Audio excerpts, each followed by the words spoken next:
Recording in progress. Good evening and welcome to the City of Tuscaloosa Zoning Board of Adjustment. Today is June the 27th, 2022. My name is Robert Ennis and I'm chairman of the Zoning Board of Adjustment, and I'll ask our members to introduce themselves starting on my left. Rob Stewart, Vice Chairman. Linda Ford. Paul Rollins Jr. Michelle Coley, supernumerary. Thank you. We're also joined by our excellent staff.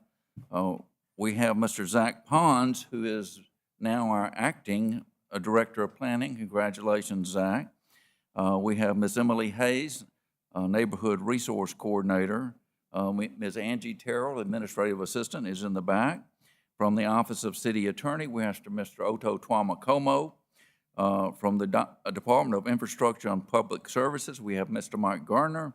And as always, we have Mr. Kevin Jones in the back with video production. Now, this is the Zoning Board of the City of Tuscaloosa. This board does not create zoning ordinances nor decide what will or will be made as a zoning code of Tuscaloosa. That is up to the City Council of the City of Tuscaloosa. What this board does is three things.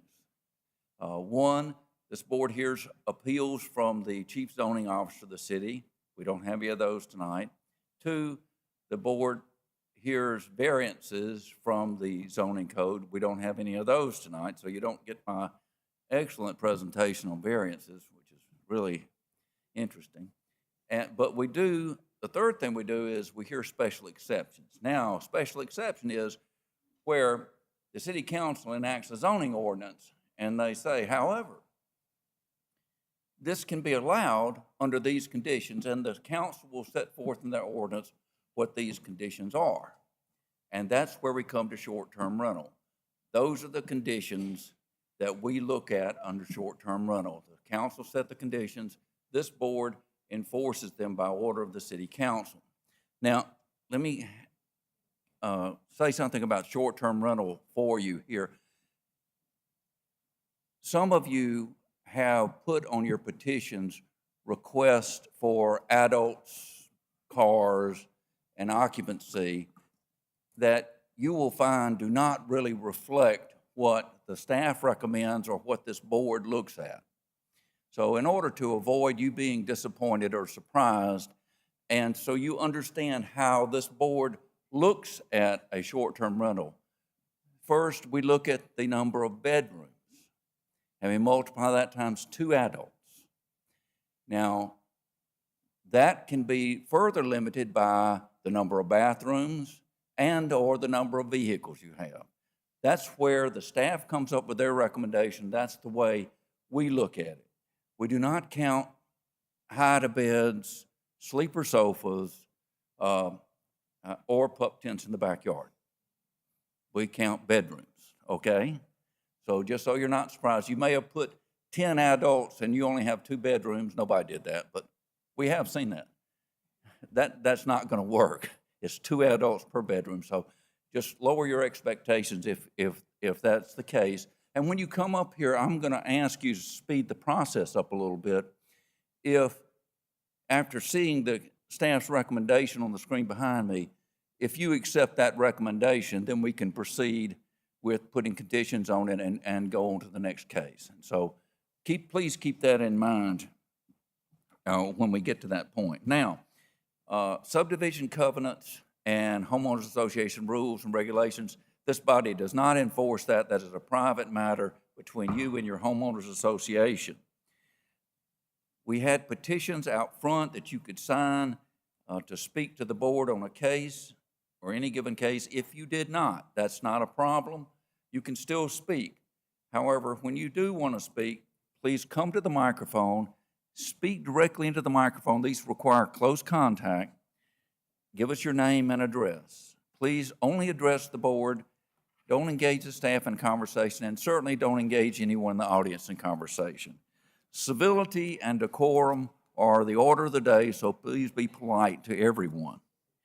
Now, if anyone is here as in a representative capacity, other than representing a family member, you need to have provided proof of that to the city staff before you speak to us. Now, due to the volume of cases we have tonight, we will be using our 3-minute timer, which will show on the screen behind me. Now, I'll ask the staff if they have provided public notices required by law for each of the cases on tonight's docket. Yes, Mr. Chairman. Thank you, ma'am. The procedure we'll follow will be that, Ms. Hayes, are you doing all the cases tonight? Ms. Hayes will present the case to the board. She'll show photographs, aerial, and drawings of the property. She'll then answer any questions the board may have. Then the petitioner will come and speak to the board and answer any questions or provide any further information.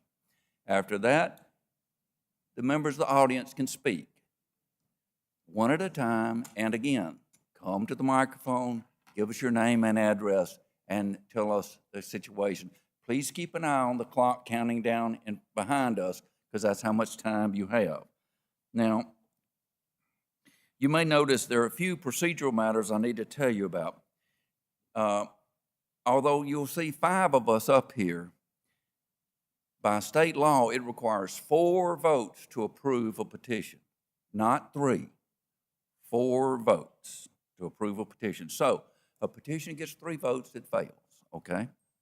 Now, the other thing you'll notice is we don't have a motion and a second procedure. By our rules of procedure, we have a standing motion that I'll read that will be in the affirmative to grant the petition, and then I will state certain terms and conditions on that petition. Then, without a second, that standing motion will be voted on, starting with Mr. Stewart. Another thing is these cases can be appealed to circuit court. That's why we're recording everything. That's why everything can be transcribed. Now, the circuit court wants to hear that transcript because it wants to know how we perceive the case and how this board frames the issues. So what we'll do after everybody's talked and staff has had their last comment, we'll begin with Mr. Stewart, Vice Chairman, and we'll go down and state for the record how we see this case so that if it goes to circuit court, the circuit court will know how to frame the issues from us. That's why that is part of the procedure we'll follow. Now, pursuant to Allen Code 1152-81, any party aggrieved by a final judgment or decision of the Zoning Board of Adjustment may do so by appealing within 15 days thereafter by filing with the circuit court. Now, I'll ask all members of the board, after having reviewed the docket, if anyone has a conflict of interest declaration on any case. No. There are no conflicts of interest declarations. Are there any changes in the agenda? No changes in the agenda. And there are no minutes. We'll do those last minutes next month. Do we have 2? There's 2 sets of minutes. It's November 2021 and December 2021. Okay. All right. Do I have a motion to approve the minutes of November meeting 2021? I make a motion to approve the minutes from November 2021 and December 2021. Let's just do November. Okay, November? Second? Second. I have a motion and a second, voting with Mr. Stewart. Yes. Yes. Yes. Yes. Yes. Those minutes are approved. Do I have a motion to approve the minutes of December 2021? So move. I have a motion. Second? I have a motion and a second, voting with Mr. Stewart. Yes. Yes. Yes. Yes. Now, Mr. Pons, are you going to talk now, or I'm still talking? Okay, go ahead. If you're ready for the No. framework code update, I'm waiting for you. Oh, okay. Let me just do this real quick. And we have, as you all may know, we've been working on a new set of rules of procedure, and I would like to appoint a committee of the board to work with staff to develop. There are just a few things that we need to talk about or needed to be talked about, and so I'll ask Vice Chairman Stewart to chair a committee and to select 2 other members of the board to work with you and the staff on finalizing the new rules. Okay. Yes, Mr. Chairman, I'd be honored to. Do you want me to select those now? Yes, sir, Okay. if you would. Ms. Coley, would you help us on that? Okay. Thank you. And Yes. Ms. Ford, would you help us on that? Okay. Thank you. Thank you. Mr. Pons? All right, so I'll try and be brief on this. This is a framework update. As you know, we're going through the code update process, and you guys had asked about just getting an update on, our meetings that we've had for Planning and Zoning Commission. So we had a meeting on the university districts. Specifically, these districts are University Commercial, Mixed Residential University, and Multifamily Residential University. We did decide to table the University Commercial because we did have some feedback from stakeholders and really want to just revisit that one. But Mixed Residential University, typically this is just a almost a one-for-one with the existing R4U district. So this is primarily single-family detached duplex and triplex residential developments. This is around the University of Alabama campus. And so there's really nothing substantially changing in this district from what currently exists today in the R4U. And of course, there are some additional standards within that district that relate to these items here, just for extra design standards within this area so that we can ensure that we're having parking that meets this area, sidewalks, pedestrian access. It's just a different, unique area compared to any other place that we have in the city. Multifamily residential university, so this is a new district, but it is basically a one-for-one with the current RMF2U district. So this is, again, University of Alabama area, more high-density residential development. And then some standards there that, again, are not changing from what you currently know today. And then we also looked at institutional districts. So currently we have one institutional district, and that is for University of Alabama. That's for city-owned property. So we are now proposing 3 different districts: institutional university, institutional public, and institutional semi-public. So institutional university is specifically around the University of Alabama. So these are locations that the University of Alabama owns, and they just need to be consistent with the master plan. And so we're working with the University of Alabama on what those regulations might look like and what they want to move forward with development there. The university won't be coming for variances or anything like that? No, exactly, yeah. And we want to make sure that that's not a necessity. And then institutional public, so these are governmental uses. So this is what city, county-owned property, federal government, Tuscaloosa Airport. And then we have semi-public, which is Stillman, it's Shelton State, hospitals, hospital complexes, and the like. So we've identified that those are three different types of institutional uses that we need to separate instead of just lumping them all into one. So for the public out there and just for you guys, the next meeting is July 20, and then August 17th and September 7th. These are the upcoming meetings. This goes all the way through May 2023. So there are many meetings. Tuscaloosa, framework.tuscaloosa.com is where you're going to find a lot of this information. So, Any questions, Mr. Pond? and we've already done this. So Is that it? is that right? Yeah. So now I'm going to give it to Ms. Hayes. Okay. Thank you, Mr. Pond. Okay, we'll move into our first case for tonight. This was continued from the May 2022 meeting. It's ZBA 4522. Kelvin Washington petitions for a special exception to allow the short-term rental of a property located at 5008 14th Street East, zoned R1, Council District 5. Here's an aerial view of that property as well as the zoning, and then a closer aerial view of that property. The street view, as well as a view of the driveway. Applicable regulations. So to start this off, I will go ahead and go into the code enforcement timeline of this property. We did receive complaints Those complaints were made to the mayor, to Councilor Tyner, and to city staff via phone calls and emails concerning large parties, drag racing, and loud music, and a few other things at all hours of the night into the morning. An advertisement for an Airbnb was reported and found by staff on April 25th. Code enforcement promptly reached out to the owners to remove the advertisement and cancel any reservations made to rent the house. The advertisement was taken down, those reservations were canceled, and shortly after, a representative of the petitioner did submit a ZBA petition to staff.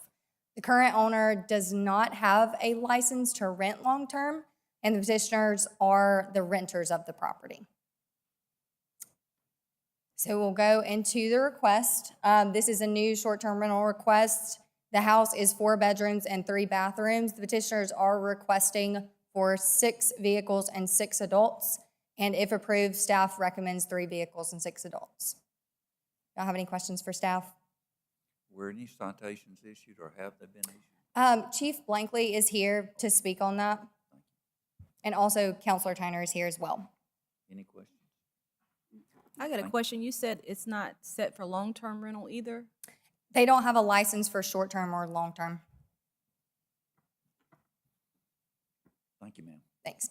And the petitioners are here in person as well. Okay. Do we have the petitioner? Yes, sir. Please give us your name and address when you get to the microphone. Okay, I just heard everything and understanding what she just said to me. Being that Give me your name and address. my name is Kelvin Washington, and say I have 3 minutes. You have an address? Your address. Okay. Well, No, your address, like. oh, my address, Uh-huh. 5008 14th Street, Okay. Southeast Tuscaloosa, Alabama. I'm occupant at the resident at the moment. My petition is for a short-term rental. I want to be a part of what's taking place in Tuscaloosa as far as renting out to people who are coming in town for game time or anything that's going on in Tuscaloosa, like concerts. But from my understanding right then, she just said that this house is not allowed to rent other than short-term rental. Do you understand what short-term rental is? Yes, sir. Okay. I do. She was just It- clarifying that It, there is no business license for long-term rental that the owners of the property have. So, So that's what she losing me at. What can you make me understand what she's saying? That short-term rental involves less than 30 nights. right? So that's what we're here. Okay, and that's what I'm asking for. No, the owner of the house should have a business license to do long-term rentals. So like you're renting from the owner of the house, he's supposed to have a business license to rent the house out to you. So she's saying he doesn't have that. And then if you want to rent it out for short-term rental, you have to have a license. And so that's what we're Okay. talking about. Okay, gotcha, understand. Okay. So, and that's what I'm petitioning for, a license to do short-term rental. Do you have any explanation for the problems that have been happening? Yes, I do have explanation. My kids came over. I allowed my kids to come over when I first got the house, and that's what that was. They came over and they stayed over, and they had a party. And I agree with what happened, what took place was no nonsense. That should never have took place. So when that took place, only thing I could do is just deal with it the way it happened. That should have never took place. Okay. Any other questions of Mr. White? Have you engaged in short-term rental in any other properties? No, ma'am. This is my first time doing it. Okay. Yeah. And then I did not understand, did not know I had to come before the board and be zoned.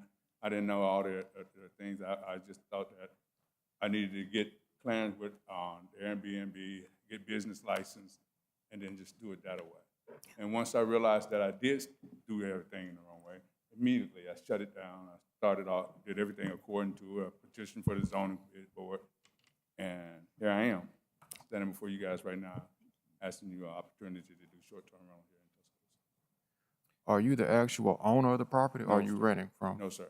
Okay. How long have you been there? How long? I've been staying there since February. My significant other, he's out of town right now. So you moved in February of 2022? Yes, sir. And you've only had one incident when you said your kids came over? No, it happened twice. They came over, the police came over another night when we was over there, just enjoying ourselves. And I couldn't understand, I ain't playing nothing but Alexa. And I guess it's just the beats and the going down through the woods. But when they asked me to turn it down, I turned it down. It's nothing other than just kids having fun in the backyard. I got a swimming pool, they just enjoying music in the backyard. If he had knocked at the door and asked me to turn the music down, I would have turned it all the way down. I have no problem with that part. It's just that it was Alexa. It's not like I'm playing a band or anything like that. It's just backyard music. Any other questions, Mr. Yeah, Washington? I've got a question for staff. It was referenced that there was an advertisement, a public advertisement. Do you have a copy of that? We do. Okay. And I will go ahead and mention, my apologies for not mentioning this before I sat down, but we also had 3 written comments in opposition, as well as a letter that was signed by approximately 107 individuals. But I'll go ahead and pull up that advertisement. What was that? I didn't understand. Oh, sorry. I was just saying that we had some letters of opposition, as well as a letter that was signed by 107 individuals. 107? Thank you, Mr. Yes. Washington. Anything else? Thank you. My request isn't for 6 cars. It actually is for the amount. Is it Mr. Washington? Hey, Mr. Washington, do you mind coming back to the podium? I'm waiting on Ms. Hayes to show that advertisement. And I will say that was prematurely done. Once I realized what I needed to do and what process I needed to go by, I took it down.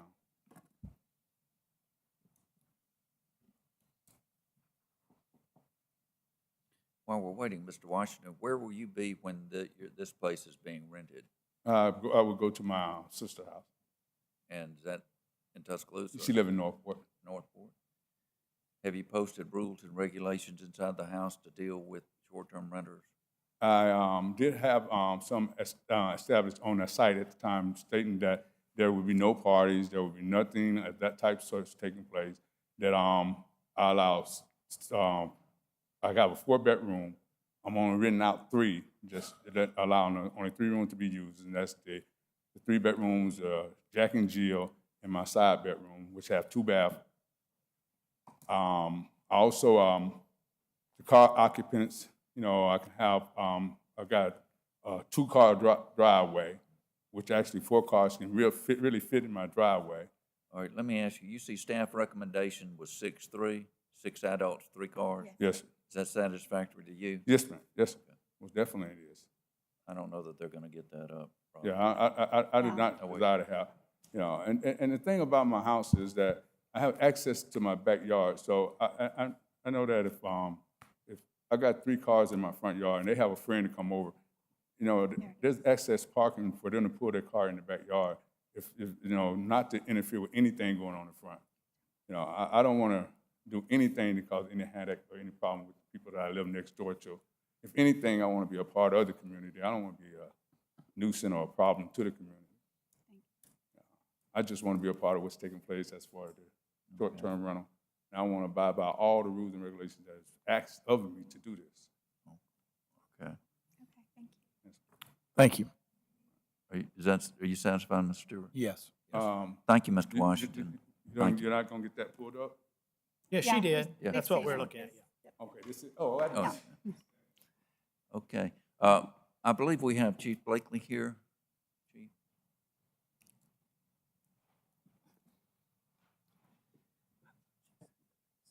Good evening. For anybody that doesn't know me, I'm Chief Blankley, Chief of Police for the Tuscaloosa Police Department. I typically do not get involved in short-term rental properties. I believe this is the first one I've ever come and spoke to you about. As the gentleman stated before, there was a large party, 2 parties, I believe, that were thrown at this location. We've had 9 calls built at this location from the month of April beyond. I want to explain a little bit about the 9 calls. If we have multiple calls, say we have 5, 6, 7 neighbors call about a party going on that is built as 1 call. So that doesn't mean that we've only had 9 people calling. I know at least 3 to 4 weekends, I've been alerted to it, and we've had to send multiple officers after 5, 6, 7, 8 calls to dispatch about parties going on at this location. When we sent the officers, we did not find anything that violates the law. However, a nuisance is different as if it's actually violating something that we can write up. We will say, hey, turn the music down. We do not just go immediately and start writing citations to people for parties or anything like that. We try and work with them on multiple times, and then we'll tell them, hey, look, if we come back, we're going to write a citation. That is where this property has went to. Since we have given that final warning of if we come back, we have not wrote a citation to them. But I will say that just about every single weekend, I'm having to spend resources from neighbors that are very displeased that they have events going on at this house. I know one time he said he was having a graduation party for his daughter. We're not in the business of trying to figure out, hey, is this a short-term rental or is this not? We've got more calls that we have to go on, so we do not dig that deep on whether they're renting it out to somebody else or not. We simply do not have the time to do that. I will say on this short-term rental, though, I've never, in the 2.5 years being police chief, had this many calls to the police department on a short-term rental about the neighbors being upset about it. Normally, we never hear about it, but this one has definitely created a nuisance to the fact of in the neighborhood that they are so upset that they keep on calling the police over and over again. And we will keep responding, no matter if there's a violation or not. We respond to any call we get in the city. Do y'all have any questions for me on this? Are there any questions? Thank you, Chief. Thank you. Thank you. I believe we have Councilman Tyner, who represents this district, also here. Councilman?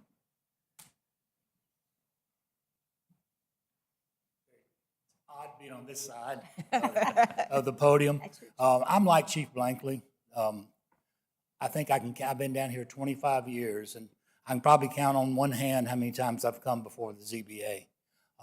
But this has been a nightmare with the number of calls, 107, you see, petitions, to find that it was operating illegally, first as a business, being advertised as basically a party house. And I don't know Mr. Washington. I'm sure he's a fine person. And he's my constituent as well. But Lynn Haven, in all my years, I've never received any phone calls of any problems with Lynn Haven, except maybe needing their streets repaved or lighting and a coyote or two. But other than that, it's a very quiet, very diverse neighborhood. In fact, I was just speaking with Pastor Croom, Calvin Croom, earlier. He wished that he could be here tonight to show his opposition as well. But we all know that he still has just buried his son. But I want the neighbors to speak. I have gotten to where I dread Saturday nights because I'm going to get a call. And the big parties stopped and the advertisement was taken down, which we're happy about that. But still the cars and still the music and the calls. I talked to Chief Blankley.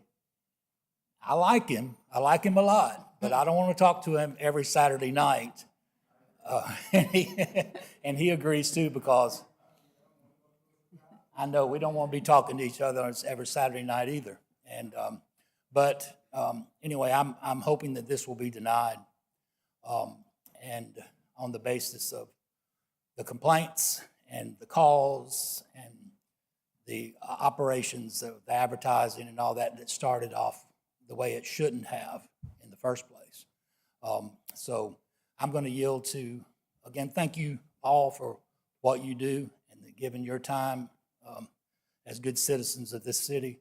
But I'm here in strong opposition, and I'll let the neighbors who have lived on the street and around speak now. Any questions for Any me? questions? No, thank you. Thank you, Thank you. Councilman. All right, we now will take, let's see, we have a lot of people signed up. Just a second.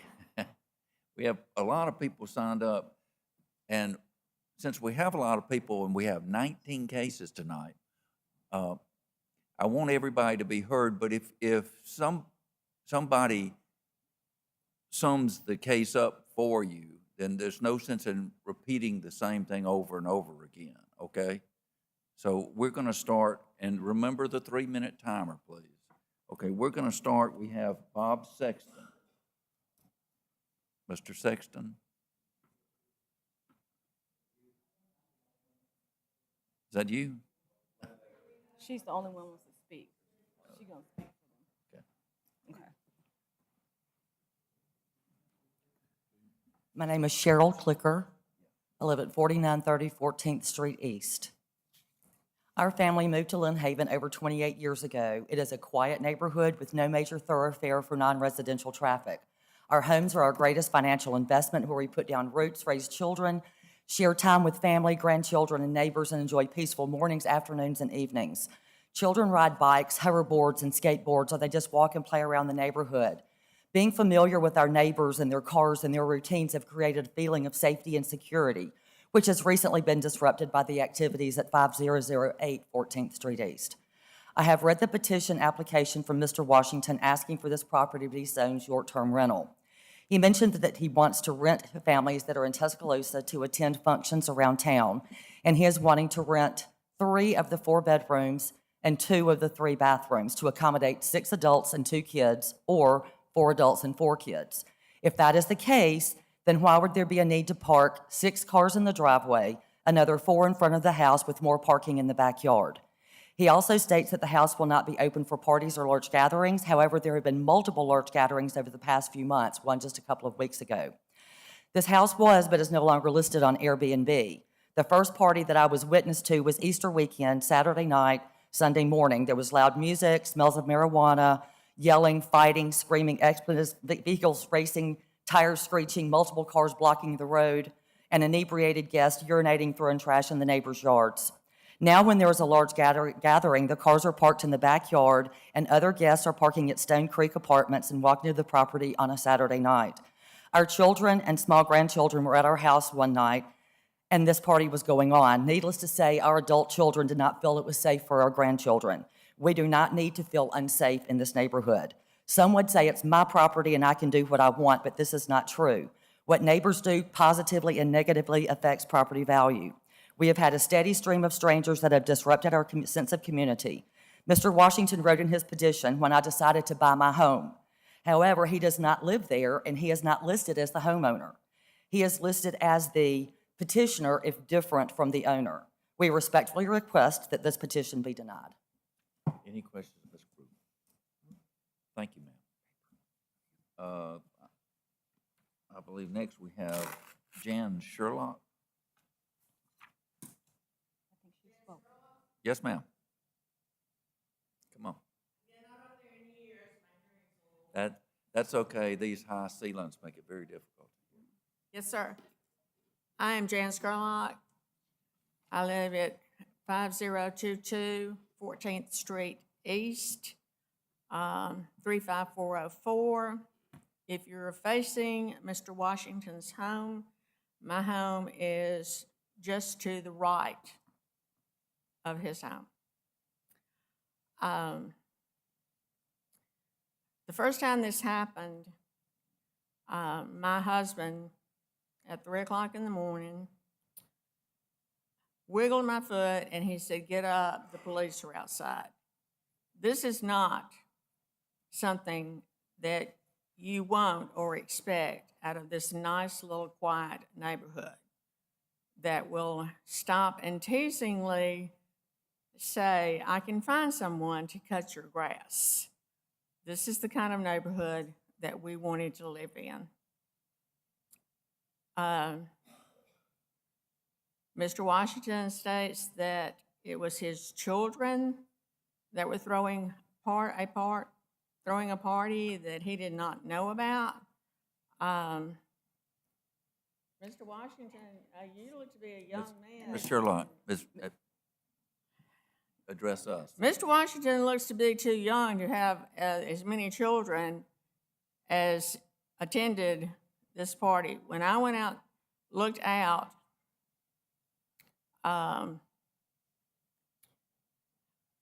the cars were parked all in his driveway, all in his yard, all along the street. They were blocking cars and other homeowners' driveways, including mine.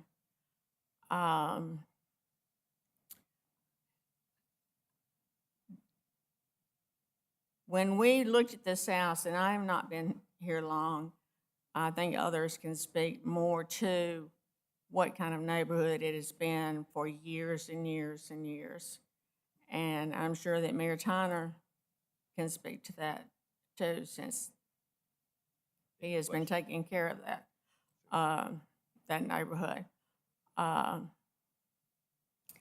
But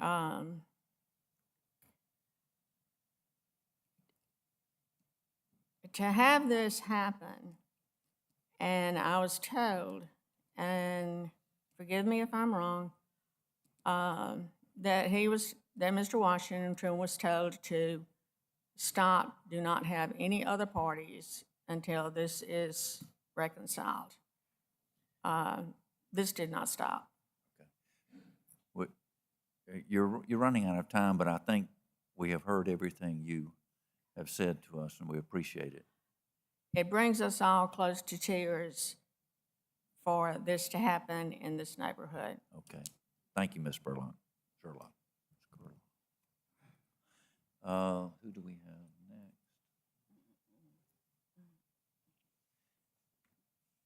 next? Glenn Clicker?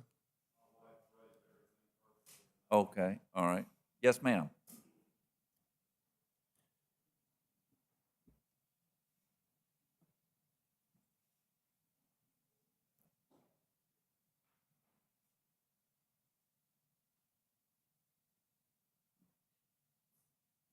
Speaking of the microphone for me. I live straight across from the road, from the house, 5013. For 3 days and nights, I got no rest. They were partying. They were dancing in my front yard. The second party they had was about the same thing. It was less cars. But then somebody told me what they were doing was parking up at Winn-Dixie and busing the people down there. And so we've had several parties since then. And I've been told by a policeman for me not to stay anywhere in the front of my house because sooner or later there's going to be a shooting. And I don't need to be anywhere in the front of my house. I'm 78 years old, sir, and I hate to have to sell my house and start again. I love that neighborhood. I feel safe. I can go and come. And my neighbors have been fantastic. And I just ask you, please don't do this. Thank you. Thank you, ma'am.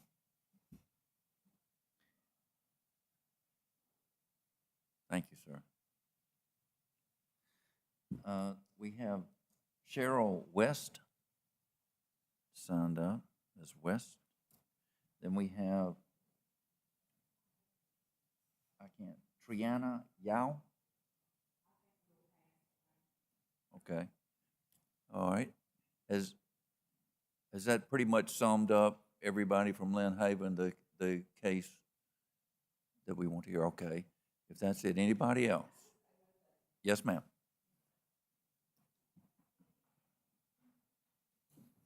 I'm Marie Johnson. I live at 1446 46th Avenue East. And I just want it to be clear that they do not live in this house. They have no investment in the neighborhood. Thank you, Ms. Johnson. All right. Anyone else? I think we've gotten the gist of the case. Yes, ma'am. My name is Jeannie Silliman. I live in 1309 51st Avenue East. My driveway faces that street. On Easter morning, I was, about 5 o'clock, I was woke by a car making skid marks down the road, which they're still there. So I woke up and looked out the window, and the second thing I saw was a black truck that there were cars lined up down the road, and he was weaving back and forth and smoke coming up. And that's when I called the police. And I was worried that he could hit those cars and knock them into someone's yard, or if he came straight up the driveway, he could hit my car, which would be in my bedroom. And so the second time it happened, we saw him coming. They were bringing cars and letting people out. I stood outside and watched what was going on. I saw Mr. Washington drive by his house. He makes the loop, and then he sits underneath our light. And so he was well aware of what was going on at that house, in my opinion. And so that's what makes me nervous, whether it's a small gathering or a large gathering. Will he do what's appropriate to stop or monitor what goes on in that house? And so, Thank you, ma'am. Thank you, ma'am. All right. I think we've gotten the gist of everything. In the interest of due process, I will let Mr. Washington to return to the podium if he wishes to say anything further. Mr. Washington, please confine your comments to 3 minutes. Yes, sir. First thing I want to do is turn around Sir. and apologize. That's the first thing I want to do, is apologize. I can't do nothing about the past. I can't do nothing about what happened the first. Mr. Washington. You got it. We need to. I apologize.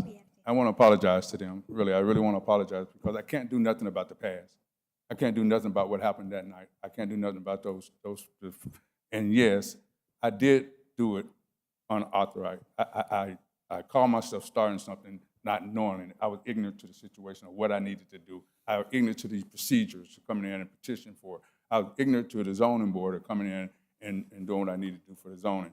But as far as my neighbors, I only want to be a part of this neighborhood. I don't want to do anything that causes problems in this neighborhood. I don't want this to ever happen like that ever again. I don't want nobody to come to my house and do what took place that night on April the 1st, whether it's Easter morning or wherever it was.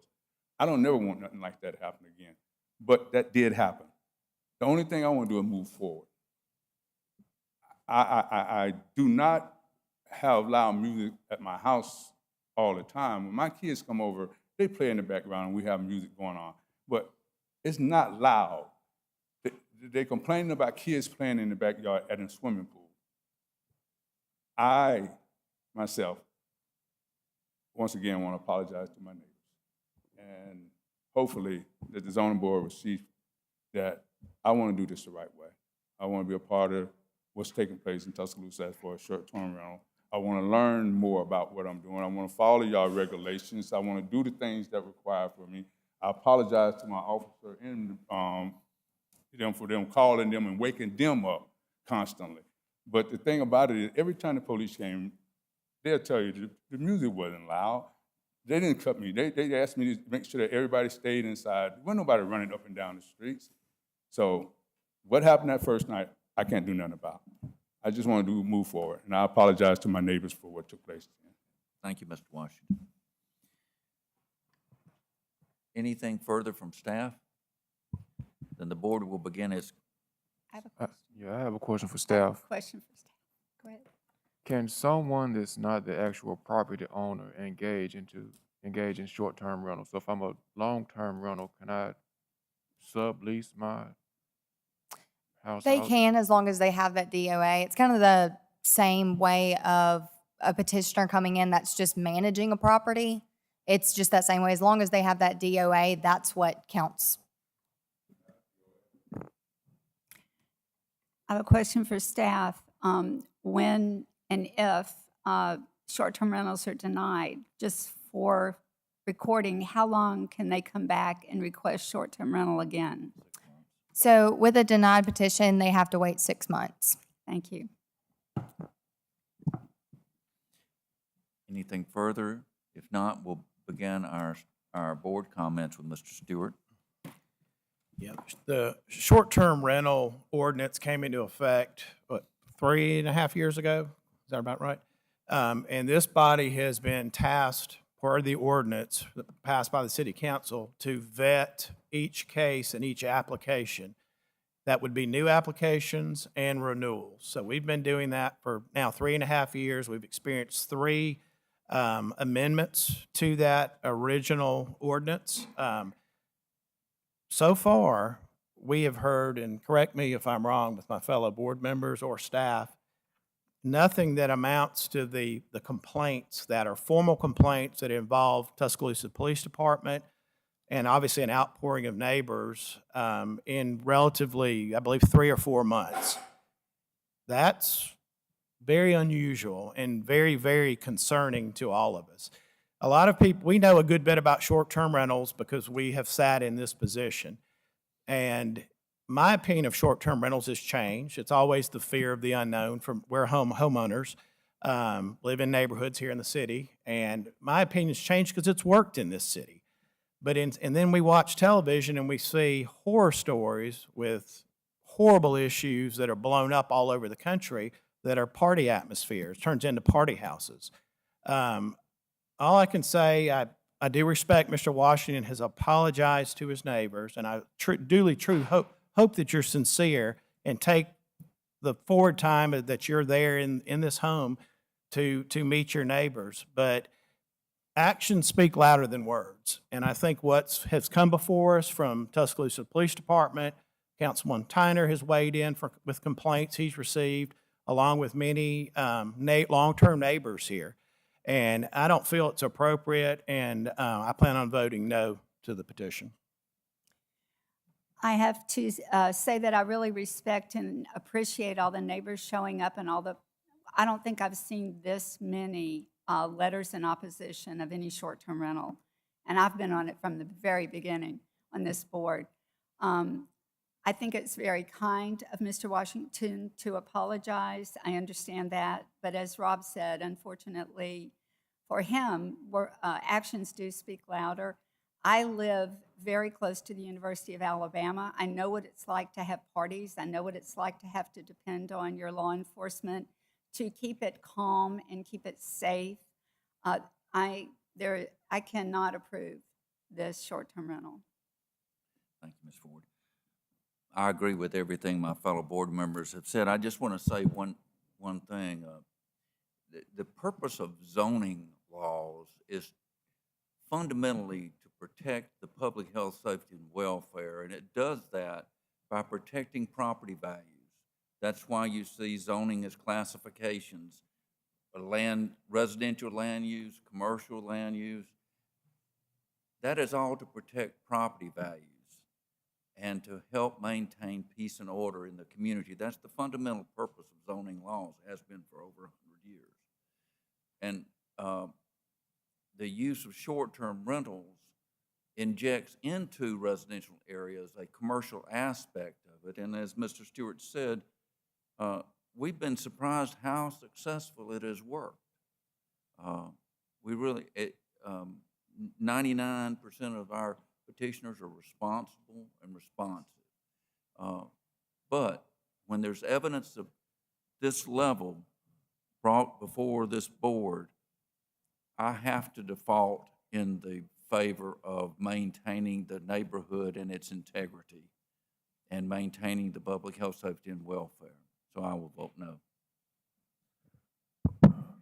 I agree with my other board members. Due to the comments that we received from Tuscaloosa Police Department and the City Council and the rest of the neighbors, this is a case that we always ask our neighbors when we're looking at short-term rentals. We ask the neighbors to make a complaint, contact 311 or contact TPDs. Therefore, it's a record, something for us to follow and to lean on when we're making this decision.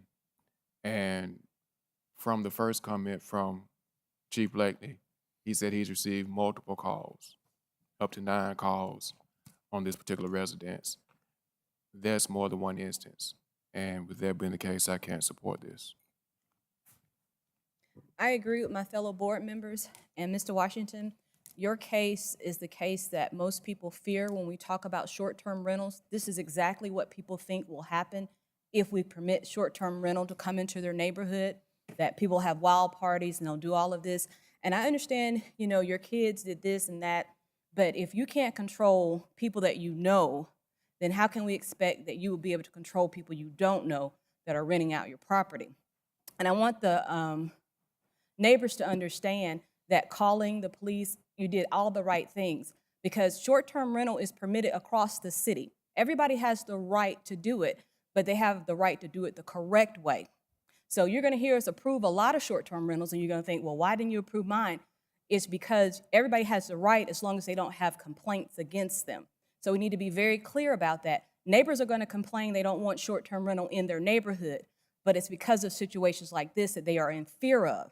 And this has already happened, so no way I can support this.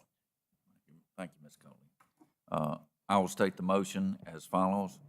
In regard to ZBA 45-22, to approve the petition of Kelvin Washington for a special exception to allow the short-term rental of property located at 5008 14th Street East, zoned R1 Council District 5, subject to the following conditions: a limit of 6 adults, a limit of 3 vehicles, a limit of 1 year, a limit of 30 nights per year.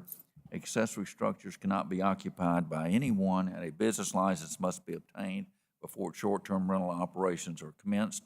Voting with Mr. Stewart. No. No. No. No. No. Motion fails. Next case.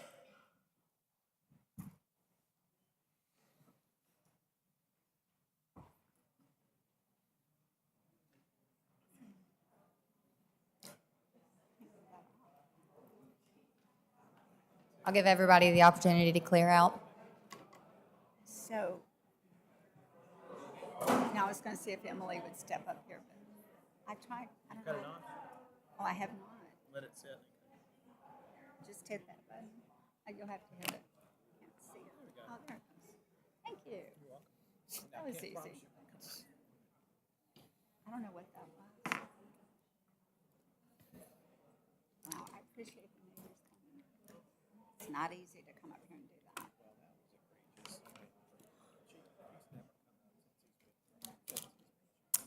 that. Okay, we'll move on to our next and final continued case.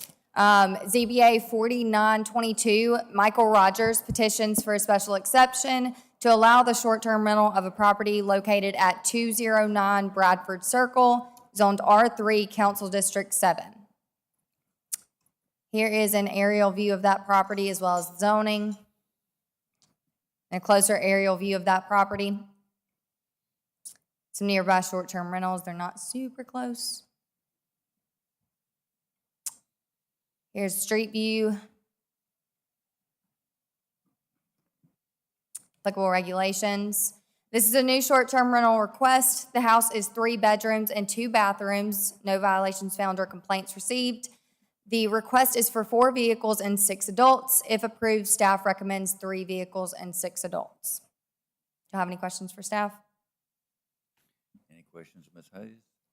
Thank you, Ms. Hayes. Thanks. The petitioner is here on Zoom. We had 4 emails and a petition signed by 29 residents, all in opposition. I believe we've all seen them. Do we have anyone here representing the petitioner? Is it the petitioner on Zoom? Yes, good evening. This is Vicki Grodner with, I live at 721 Queen City Avenue, and I am with H&G Property Rentals, and I'm representing Mr. Rogers. I apologize for you having to continue this from last month. Mr. Rogers has been, has had long-term renters in the property up to this point and wants to explore the opportunity to offer the home as a short-term rental. Mrs. Grodner, have you engaged in short-term rental before? Yes. Oh, My own home at 721 Queen City Avenue is a short-term rental. And I also am a realtor here in town and have other clients who we have come before this board to all right. ask you to allow short-term rental. Okay. Is Mr. Rogers with you? No, I'm sorry, he's not. And I apologize for not being there in person myself. I had a sore throat and didn't want to make anybody sick. Has Mr. Rogers engaged in short-term rental before? No, sir, he was a long-term, no, he was an owner that did long-term rental in the property. So again, he wanted to try this, but no, he has not. Any questions? Mrs. Grodner, will you be responsible for all the activities that go along with communicating with the potential renters and as far as rules and regulations and things of that nature? That is correct. My name will be given as the local contact. They will be provided with a manual that will have rules and regulations, and my information will be stated there at the house. Your contact number, so are you available in the community 24/7 if anything was to happen at the residence? Yes, absolutely. Any further questions? We've all seen the petitions and the emails in opposition. We have a list of people who wish to speak.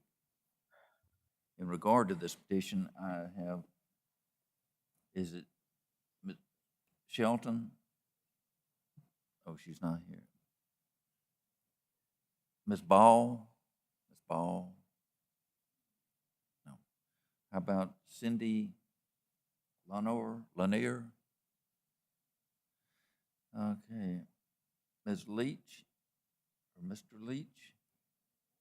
Yes.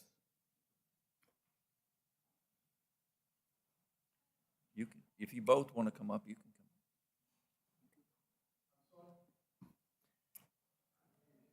come. I understand the problem. Speak into the microphone. Give us your name and address. My name's Harding Leach. Yes, sir. Address. Give I'm us sorry, your- I didn't hear the introduction. That's okay. I understand. Give us This your- is on 28 Sherwood, correct? No, sir. I signed the list in error. Oh, that's okay. That's, it's fine. We're husband and wife. That's okay. This Okay. is, All right. They have a petition later, and I think sure. there was just a little bit of confusion. Oh, okay. Sign the wrong, but sign the wrong one. it's fine. Okay, I'm sorry. William Winters? Mr. Winters?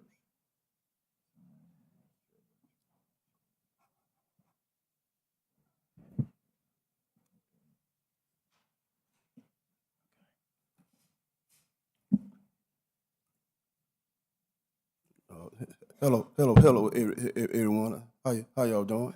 We're doing fine. Good. My name is William Winters, and I live at 196 Bradford Circle. And I'm here along with some more of my neighbors protesting their short-term rental in Bradford Circle. My wife and I saved our money up, and we went from place to place, trying to find a nice neighborhood to settle down in. Okay, we found Bradford Circle. It's nice, quiet, peaceful place, and what we don't want is to go through with what we just heard from the previous cases. Loud music,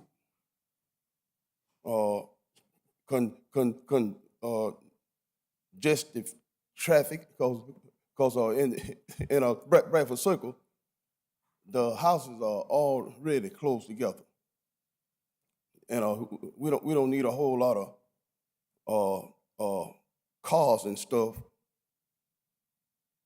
and a lot of noise, and a loud music playing, if that was to happen, and it is a possibility that these things could happen in a Bradford Circle.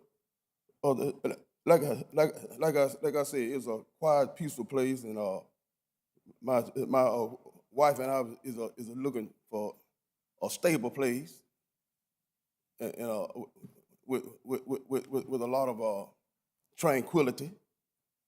And we feel like if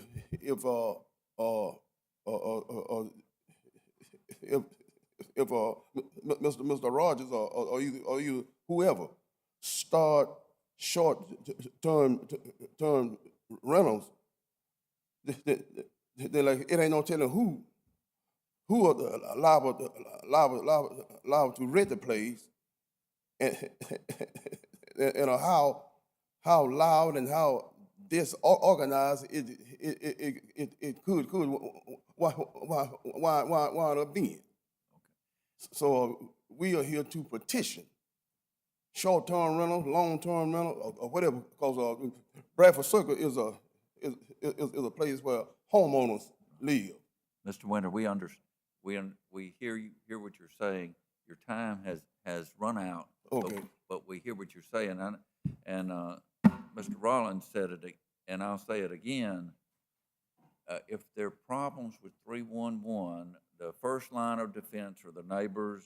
I mean, the problems with short-term rental, the first line of defense is 311.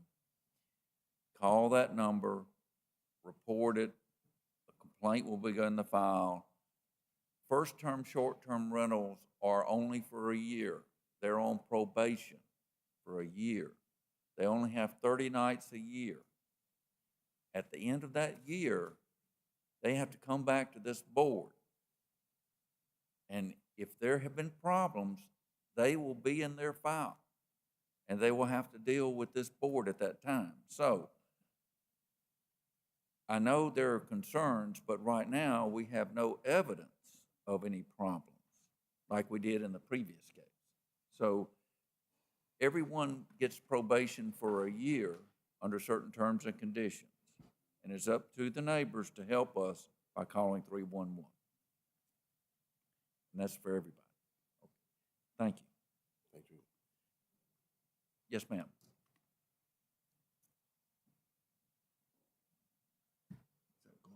Susan. Okay. Is Ms. Cooper? Ms. Cooper? Good evening. Good evening. I was here last month. Please give your name and address. Susan Cooper, 5739 21st Avenue East, Tuscaloosa, Alabama, 35405. Thank you. My sister also lives in Bradford Circle. I was here last month representing Bradford Circle. And as you stated, you know, if there's any problems in the neighborhood with short-term rentals, you know, your first line of defense is 311. We just saw the case right before us. We saw the nice white neighbors come and oppose the 30-day short-term rental. Now you have the nice black neighbors, quiet neighborhood, come to oppose the 30-day short-term rental. Do you have facts similar to that first case? Yes. First of About all, this person. pardon me? Do you have facts similar to the first case about this person? The only facts that I have is that this is a first 30-day, an attempt for a first 30-day short-term rental. Mr. Rogers did not show up for the hearing the last time.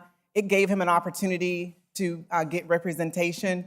I watched this board make a motion and approve and recommend the continuation. And in certain instances, you know, if you don't show up for your day in court, you get denied, but he got another opportunity. So what I want to, because there was a lot of questions about what a short-term rental is, even the people here. So, you know, the current residents living at Bradford Circle are deeply concerned as homeowners they've come to strongly oppose the exception zoning request. You have 31, not 29, but 31 people to sign a petition. There's only 42 houses in the neighborhood, but you had 31 people to sign a petition to oppose it. Much like the case before us, that's a large number of people representing that neighborhood who came to oppose. A short-term rental is much different than a short-term lease and much different than a month-to-month lease. A short-term rental is defined as a rental of any residential home under or accessory building for a short term. This generally includes stays of less than a month. Short-term rentals are also described as unfurnished, short-contained apartments, Airbnbs for short period of times. It's much like a timeshare. It's much like a hotel. So what you have is you have investors coming in and invading the neighborhood and turning a homeowner's neighborhood, a quiet neighborhood, into a renter's neighborhood. And when these people, Ms. Cooper, you're out of time. yeah, but the people before me were also. So will you please give me a little more time, please? Just a little more. You have to wind up, because I'll wind it up, okay? The problem, you got a 30-day short-term rental, build to rent homes in this neighborhood. Builders started an HOA without the consent of the homeowners to start an HOA to gain control over the neighborhood. You have investors that are turning the homeowner's neighborhood into a rental, Airbnb, short-term rentals. And the builder just put a for rent sign in the yard of 12 new homes that they've built. So you got you're turning it into a renter's neighborhood. This is a subdivision of a low-income, black working-class neighborhood who save their hard-earned money to buy their first homes. Investors and builders are taking it over and turning it into a long-term, short-term subdivision, an attempt to get the owners aggravated and push them out of their neighborhood, and then perhaps buy their homes at a lower price, regentrifying the neighborhood to complete their project of flipping an entire neighborhood into a short-term rental. The owners are upset because if this happens, then their value will go down and make it hard, much like the people before stated. And y'all gave them a 3-day notice. Y'all put the sign in the yard. That's enough. Okay, but y'all gave them only a 3-day notice. We've heard you. Okay? Thank you. Do we have anyone else?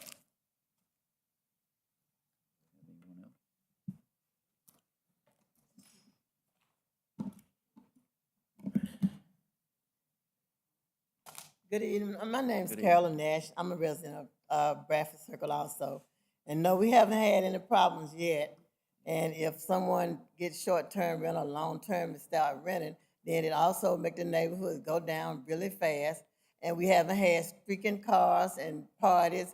It's very, very quiet right now. And it'd be very unfair for the homeowners to have rentals that come in and rent properties that value will go down in very fast.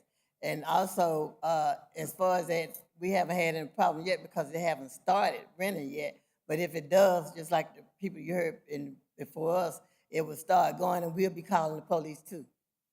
Thank you. Thank you, ma'am. Do we have anyone else? Yes, sir.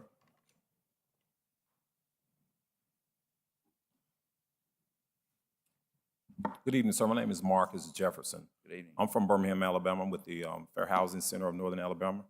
And I just wanted to know, to let you know, man, that they have reached out, this community has reached out to us in regards to, man, some of these petitions and stuff, and we will be doing a investigation of this right here because Okay, who's reached out to you, the neighborhood or?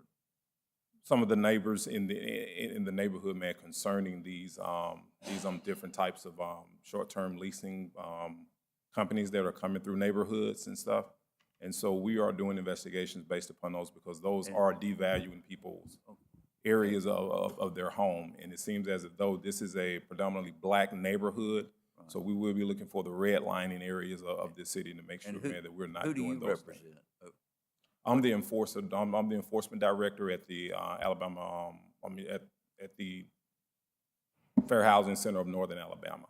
So I think we have two things that are going on. We're here to talk about the short-term rental. Right. And they're also concerned about the homes being built to rent out. Mm-hmm. Those are two separate things. Short-term rental has been approved by the city council for the city of Tuscaloosa. Okay. So they're two different things. So what this petition has come before us for is to do a short-term rental. Mm-hmm. So that's only 30 days, not consecutive 30 days, just 30 days throughout the year, like usually game day weekends or something like that. So that's what that, and usually the person still lives in the house or has access to their house. So I think these are two different things that they're talking about that they may have reached out. So I just want to make sure that you separate that short-term rental and then renting out homes that are being built in the community. Those are two different things. Okay. Okay. Okay. Well, thank you. Thank you. Thank you, sir. Do we have anyone else? All right. Anything else from staff? Nothing further from staff? We'll begin our board comments with Mr. Stewart. Yeah, I think in my closing comments or board comments for the last case, I referenced the history of short-term rentals in the city, the ordinance that was put into effect.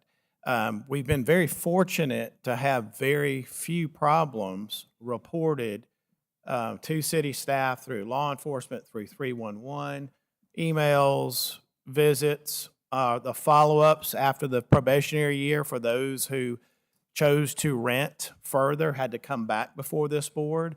When that occurred, we've had virtually zero complaints, and that's something the city enforcement staff looks into. So that's a safeguard for the practice of why we're here.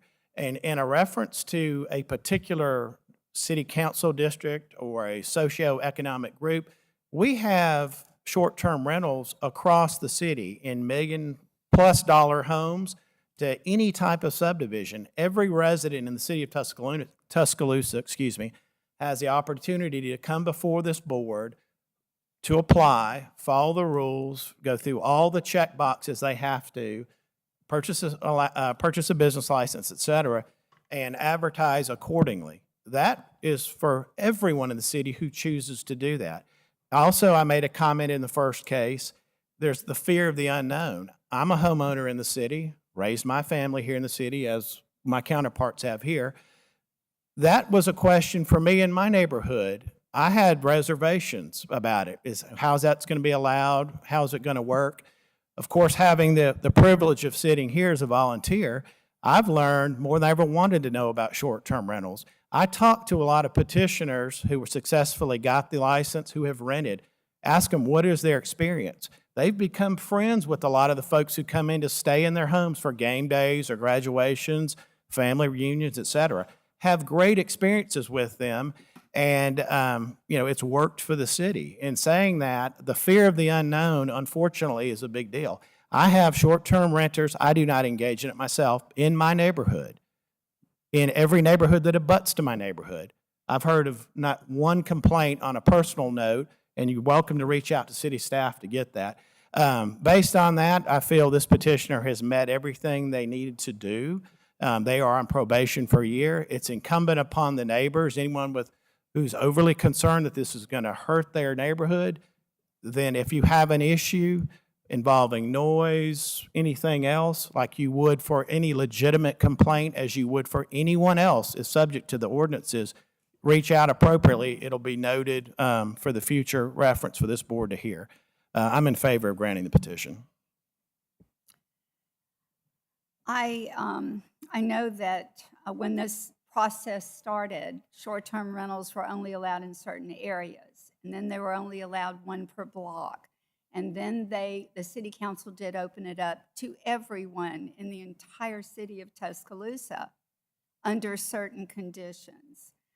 I am in favor of this petition as long as they adhere to 3 cars and they are parked off the street, as long as they adhere to the rest of the short-term rental rules.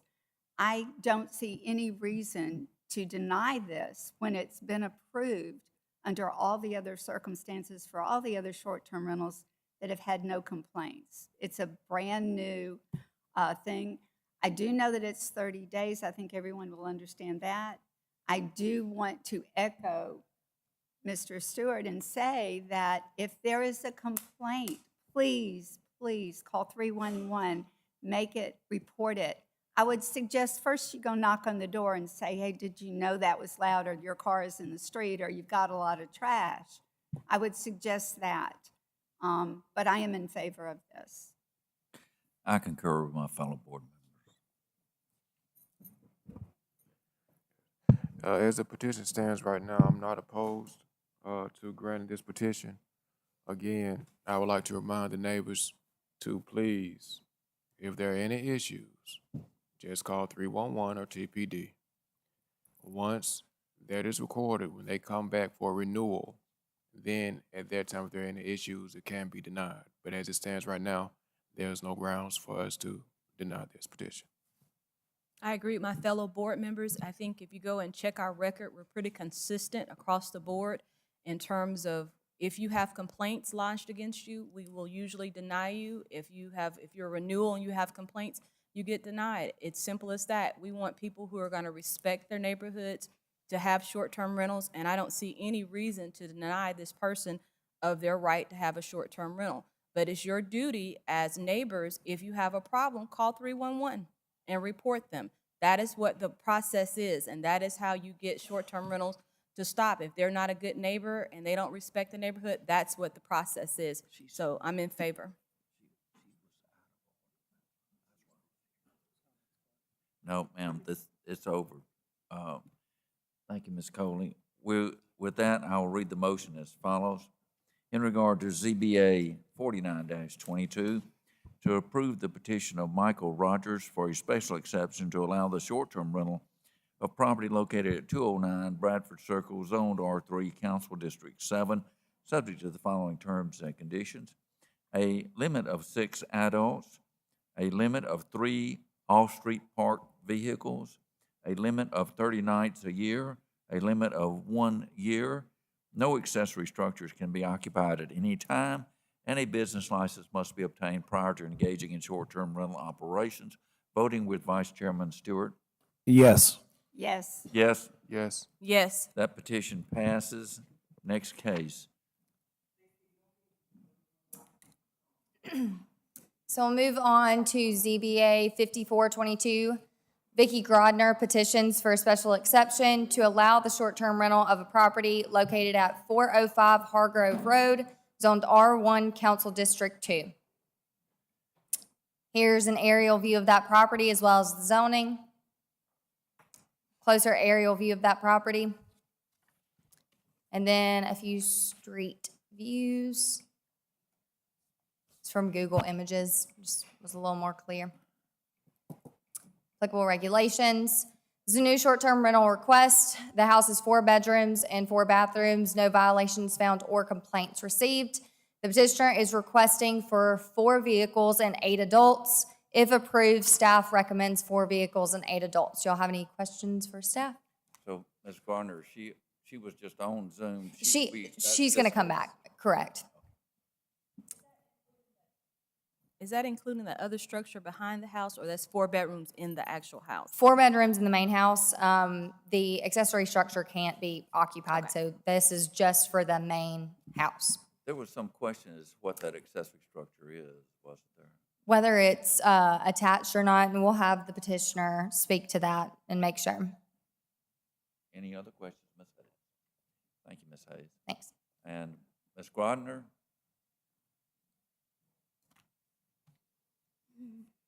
I guess we'll get that. Ms. Grodner? Yeah, sorry, I was waiting to be unmuted. Ms. Grodner? Good evening.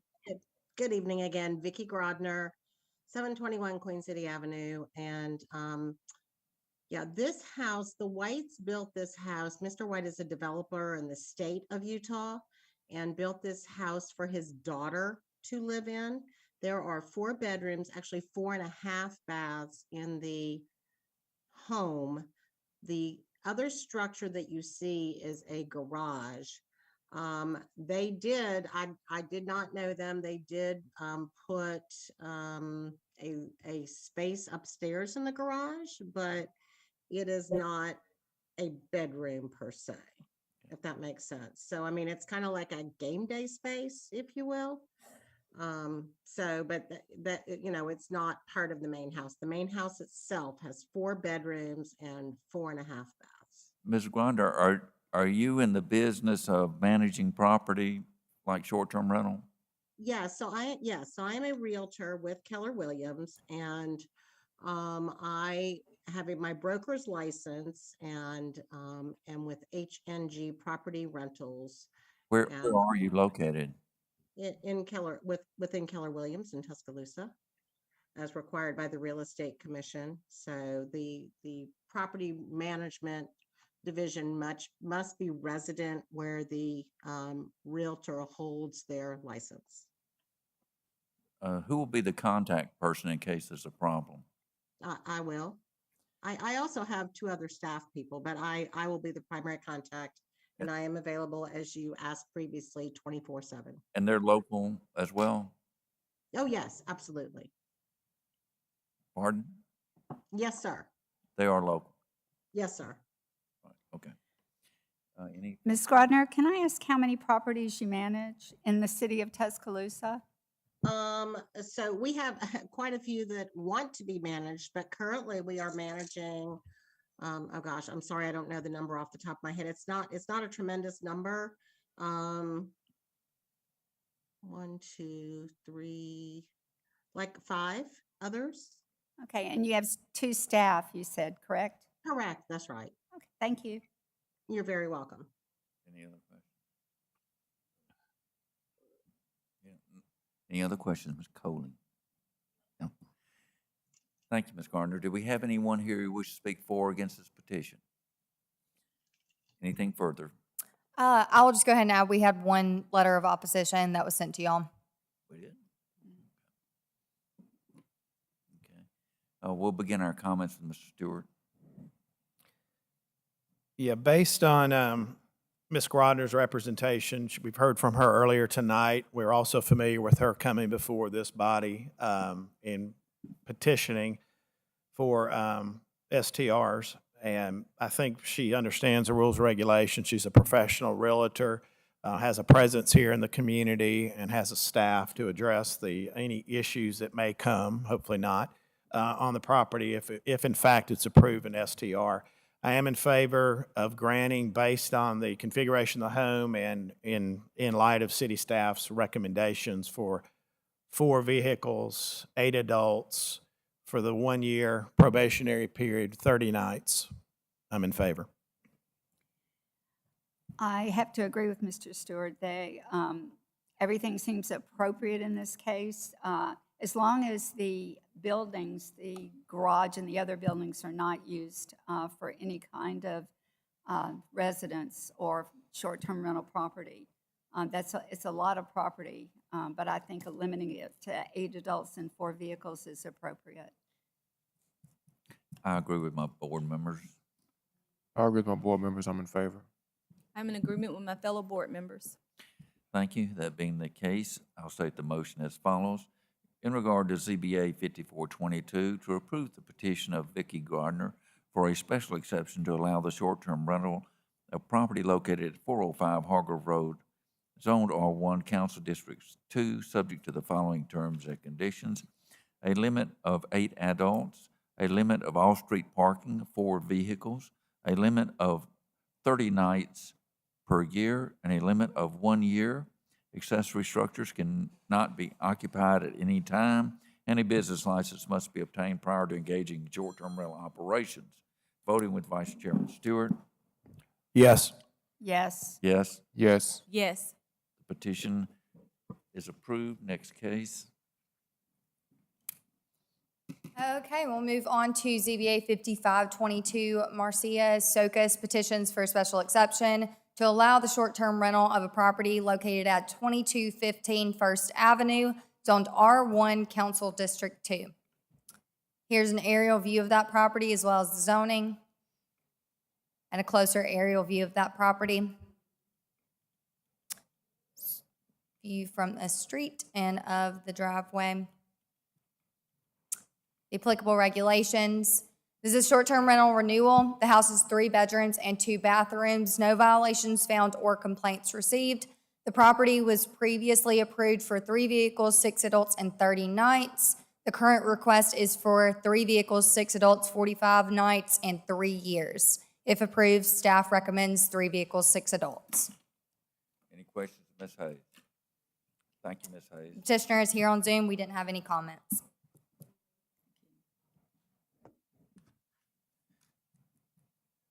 Okay, Ms. Grodner. Still there? It's Ms. Sokas okay. on this. Got Ms. Sokas? Yes, Yes. And this is a renewal. it is. We've had no problems with this short-term rental during the past year. So you're asking for a 3-year license, that's right? Yes, sir. Okay, do we have any questions of Ms. Sokas? Ms. Sokas, tell us about your experience in last year. So it's been an excellent experience. My son Eric is now going into his senior year at the University of Alabama, and being able to have an Airbnb meant that he did not have to fill the house with roommates from a fraternity or other people who might have different study and work habits than him. He was able to just utilize the Airbnb. The income from that allowed him to pay for a professional landscaper so that the house always looks nice. He knows that he can't have people over because it's important to keep it in good condition for rentals. We've met our neighbors pretty much on all sides. I mean, we have a business in front and a business on the side, but we did meet the business owners on the side. We met the neighbor on the other side. Everyone has my phone number in case they need it. Eric stays in Tuscaloosa during the rentals so that if someone needs something, he can be there for them. And he's in the process learned how to work with Miss Truelove. He pays all of his taxes every month and does the reconciliation report. It's been nothing but a wonderful experience for us all the way around.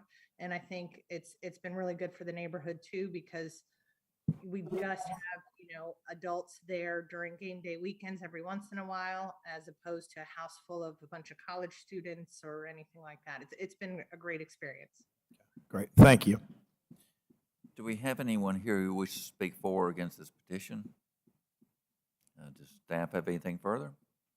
Now we'll begin our board comments with Mr. Stewart.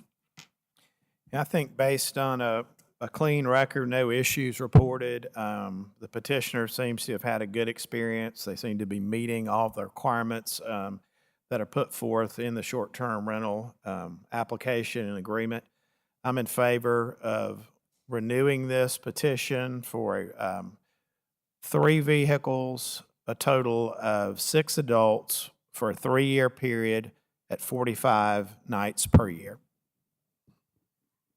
I also agree with the Vice Chair. I think that this seems like an appropriate number of people. There have been no complaints. Everything seems to work. This is what we might call a ideal short-term rental.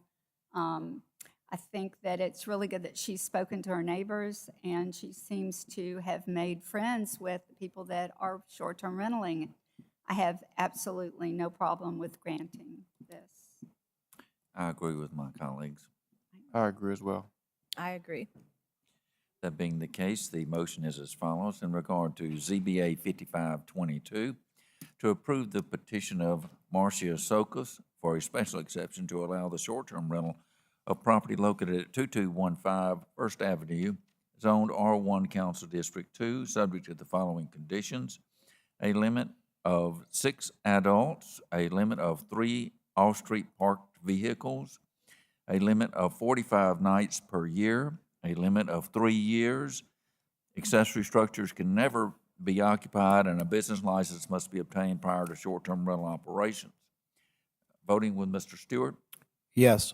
Yes. Yes. Yes. Yes. The motion is passed. Next case. Okay, we'll move on to ZBA 5622. Tasha McFarley petitions for a special exception to allow the short-term rental of a property located at 3725 Deering Downs Drive, zoned R1, Council District 6. This is an aerial view of that property as well as the zoning, and then a closer aerial view of that property. View from the street. And then I asked the petitioner to send these pictures of the garage open. So you can see it is clear. The applicable regulations. This is short-term rental renewal. The house is 4 bedrooms and 2.5 bathrooms. No violations found or formal complaints received. It was previously approved for 2 vehicles, 4 adults and 30 nights per year. The current request is for 4 vehicles and 8 adults for 45 nights and 3 years. If approved, staff recommends 4 vehicles and 8 adults. Do you have any questions for staff?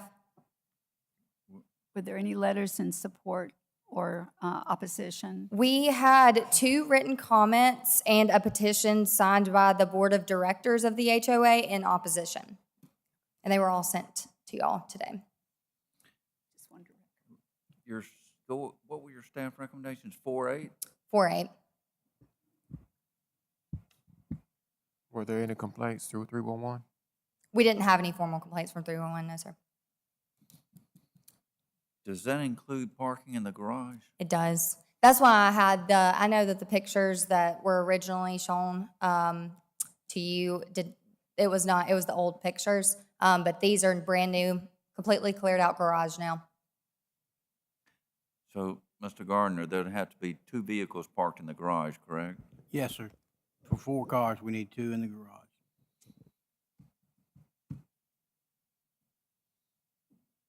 So it was previously approved at 4-2. There were no complaints, right? We didn't have any You formal just have, we complaints. just have letters of opposition for. Right. Okay. There was an email that was sent, but it was not considered a formal complaint because it wasn't submitted to 311. Thank you. So you're saying with 2 in the garage and 2 in the driveway, your staff's recommendation is 8-4? Correct. Okay. Any questions of Ms. Hayes? The petitioner is here in person. Do we have anyone representing this petition? Ms. McFarley? I agree with the request, 8 adults, 4 vehicles. And I'm asking for 45 nights and 3 years. Can you give us an idea of your experience with your short-term rental? I haven't had any complaints. They are all following the rules and regulations, and no complaints. Where do you go when you short-term rental your home? Out with my fiance. I'm sorry? With family. Okay, thank you. Any other questions? Thank you, ma'am. Thank you. Do we have anyone here who wishes to speak for or against this petition? Yes, ma'am.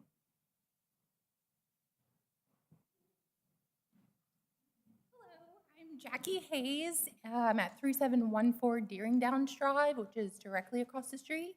And I'm here today representing our Deering Downs board. I am now the secretary since last year and also homeowner. So just a couple points that the board has asked me to relay. First, we wanted to remind the board of last year's meeting attendance about this case that filled this room and the room next door. During the meeting, the committee even commented that they've never seen an attendance like this before, so that really showed to the concern of our neighborhood.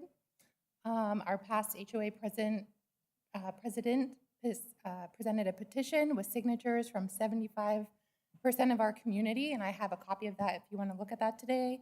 I also want to remind the committee that this residence is not part of the tourist district overlay, so this rental is most likely overflow from downtown areas. Slow down a little bit. Okay, I'm just trying to hit my. I know. Slow down a little bit. So. Had there been any problems? Yes, and I did submit a complaint. I want to go in order. I will get that. Personally, I was out of the country last week when this notice was presented. Since you're here in a representative capacity, representing several, take your time and make sure we hear you. Sounds great. So I was out of the country all last week, so I was just learned of this personally through the mail last night at around 10 p.m. And I did hear from our board members while I was on vacation on Friday, and their concern was that the notice was received late. So there was little time. As you can tell, the room is a little bit sparse with our homeowners as compared to last year. So we feel that there wasn't enough time to communicate with our neighbors and just to see if there are any concerns in the neighborhood. And also that was an issue last year that we had stated that the notice was received late, but at that time we were able to really get together and as a community and work to show up. And the comment last year was that this discrepancy was due to the post office system. But I was notified that the letters were received on the 22nd last week. So just in the future, if there's a notice, we want to just make sure that we have ample time to work together as a community to address any concerns if there are any. Then looking at the staff report, Ms. Hayes had mentioned that there were no violations, and I did submit a violation to str@tuscaloosa.com. I don't think I was aware that it had to go directly to 311, which is why I wanted to send an email, because I have pictures that show the violation. And I have copies of them. If you'd like to see them today, I'm happy to provide them. So I'm not exactly sure why the email was not received on your end, but the pictures will show 2 cars were moved into the garage. The garage door was then shut, and then 3 cars, additional cars were added to the driveway. So for a total of 5 cars, which is in violation of the approved short-term rental. Let's see. Ma'am, how did you know it was a short-term rental at that time? Well, I know the homeowners' vehicles, and also one of the board's concerns that has been addressed in our community is that Ms. McFarley is not living in the home, as she was always present in the community, and now it's been noticed that she is no longer active in the community. So it's pretty easy to notice that she's no longer there. So vehicles that are not hers were pretty easy to notice. And I live across the street, and I can see people pulling luggage and unpacking their cars. We also wanted to mention that a couple of the renters were contractors, and they would stay for almost a week, parking their construction vehicles in the driveway, which really was not appealing to our neighborhood and not something we wanted to see on a regular basis. So we just want to address that concern. So that's all the violations that we had noticed and concerns from our community. But we did want to mention at the end of last year's meeting, Ms. Roberts and Ms. McFarley joined a circle of homeowners after our post-meeting just to discuss the review that was approved. Generally, we thought as a neighborhood that the approved STR was an acceptable compromise, and we, we're pleased to see that our voices were heard. Ms. Hayes, This is really important. wind I'm it so up. sorry. I'm very so sorry. But when Ms. Roberts walked into our circle, the mood quickly changed, and she interjected our conversation, which is when I began to take notes. She attempted to persuade our homeowners not to contact the police and to only contact her with violations. She stated that during football games, there are no cops on our side of town, nor is she able to provide security. And I think you can see how this is a concern from the property management company, not wanting to secure the property. And then last point, preferably to the lack of trust in the property management company, we prefer that the STR not be renewed. If it is renewed, the community has so far found it acceptable to allow the 2 cars and 4 people until they can provide security during rentals to monitor violations. Any questions, Ms. Hayes? I'm just curious as to why no complaints were made.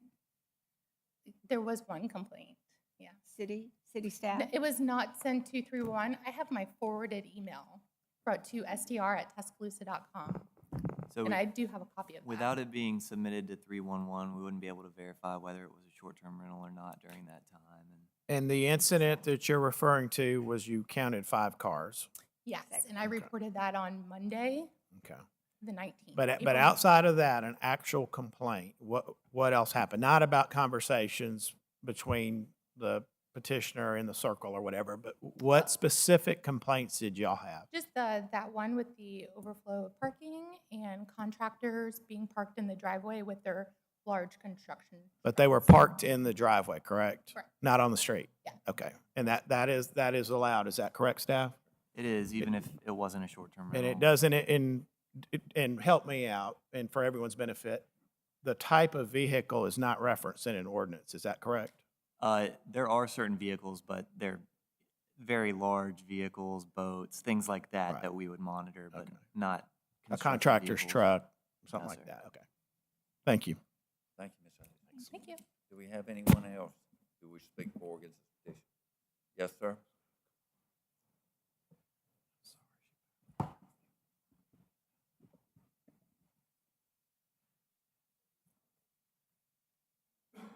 Hello, I appreciate you giving me a minute. My name is Jameson Hayes. I also live in 3714 Deering Downs. I won't reiterate things that the HOA have already spoke about. I agree with those. I do want to reiterate something that I brought up last year. I shared some research with you on short-term rentals and the long-term effects on neighborhoods. There's a recent study that just reiterates that, and what it basically says is, you spoke very eloquently about the 3 years and it's worked so far. Unfortunately, all the research shows that over 5 years and beyond is when you really see the issues, and it's not really attributed directly to any one tenant, as in the previous case, which was a nightmare. What happens, according to all the research, is that as short-term rentals grow in neighborhoods, thank you for trying to keep those down, the ability of the social environment in the neighborhood to prevent crime themselves goes away because long-term residents tend to move out, short-term residents move in, the cohesiveness of the neighborhood goes away. So I really hope that you all are tracking this across the 3 years, and hopefully you will not see that spike as we go up in 5. But I did want to put that on record, as well as saying I completely agree with some of the other things. I am concerned with good faith operation. Last year you all asked the petitioner and the company, would she be living in the house? That is not happening. Ms. McFarley used to be a really vibrant part of the neighborhood, always outside. I understand life issues change, relationships change. She decides to do different things, but without her being in the house, I'm worried about her having ownership of the neighborhood other than just having the physical property there. The other concern I would have is the way the HOA was approached, but that's already been covered. So I appreciate you listening to me. I can give you an electronic version of this if you'd like. I can give you this copy as well. Thank you. Thank you, sir. Questions? Do we? Oh, sorry. No? Thanks so much. All right, thank you. Do we have anyone else? Anything further from staff? I'll just add that the referenced email was sent to y'all for review. We'll begin our comments with Mr. Stewart. And it's hard to remember all of these from years past, and I'm still struggling trying to place this one from our initial approval.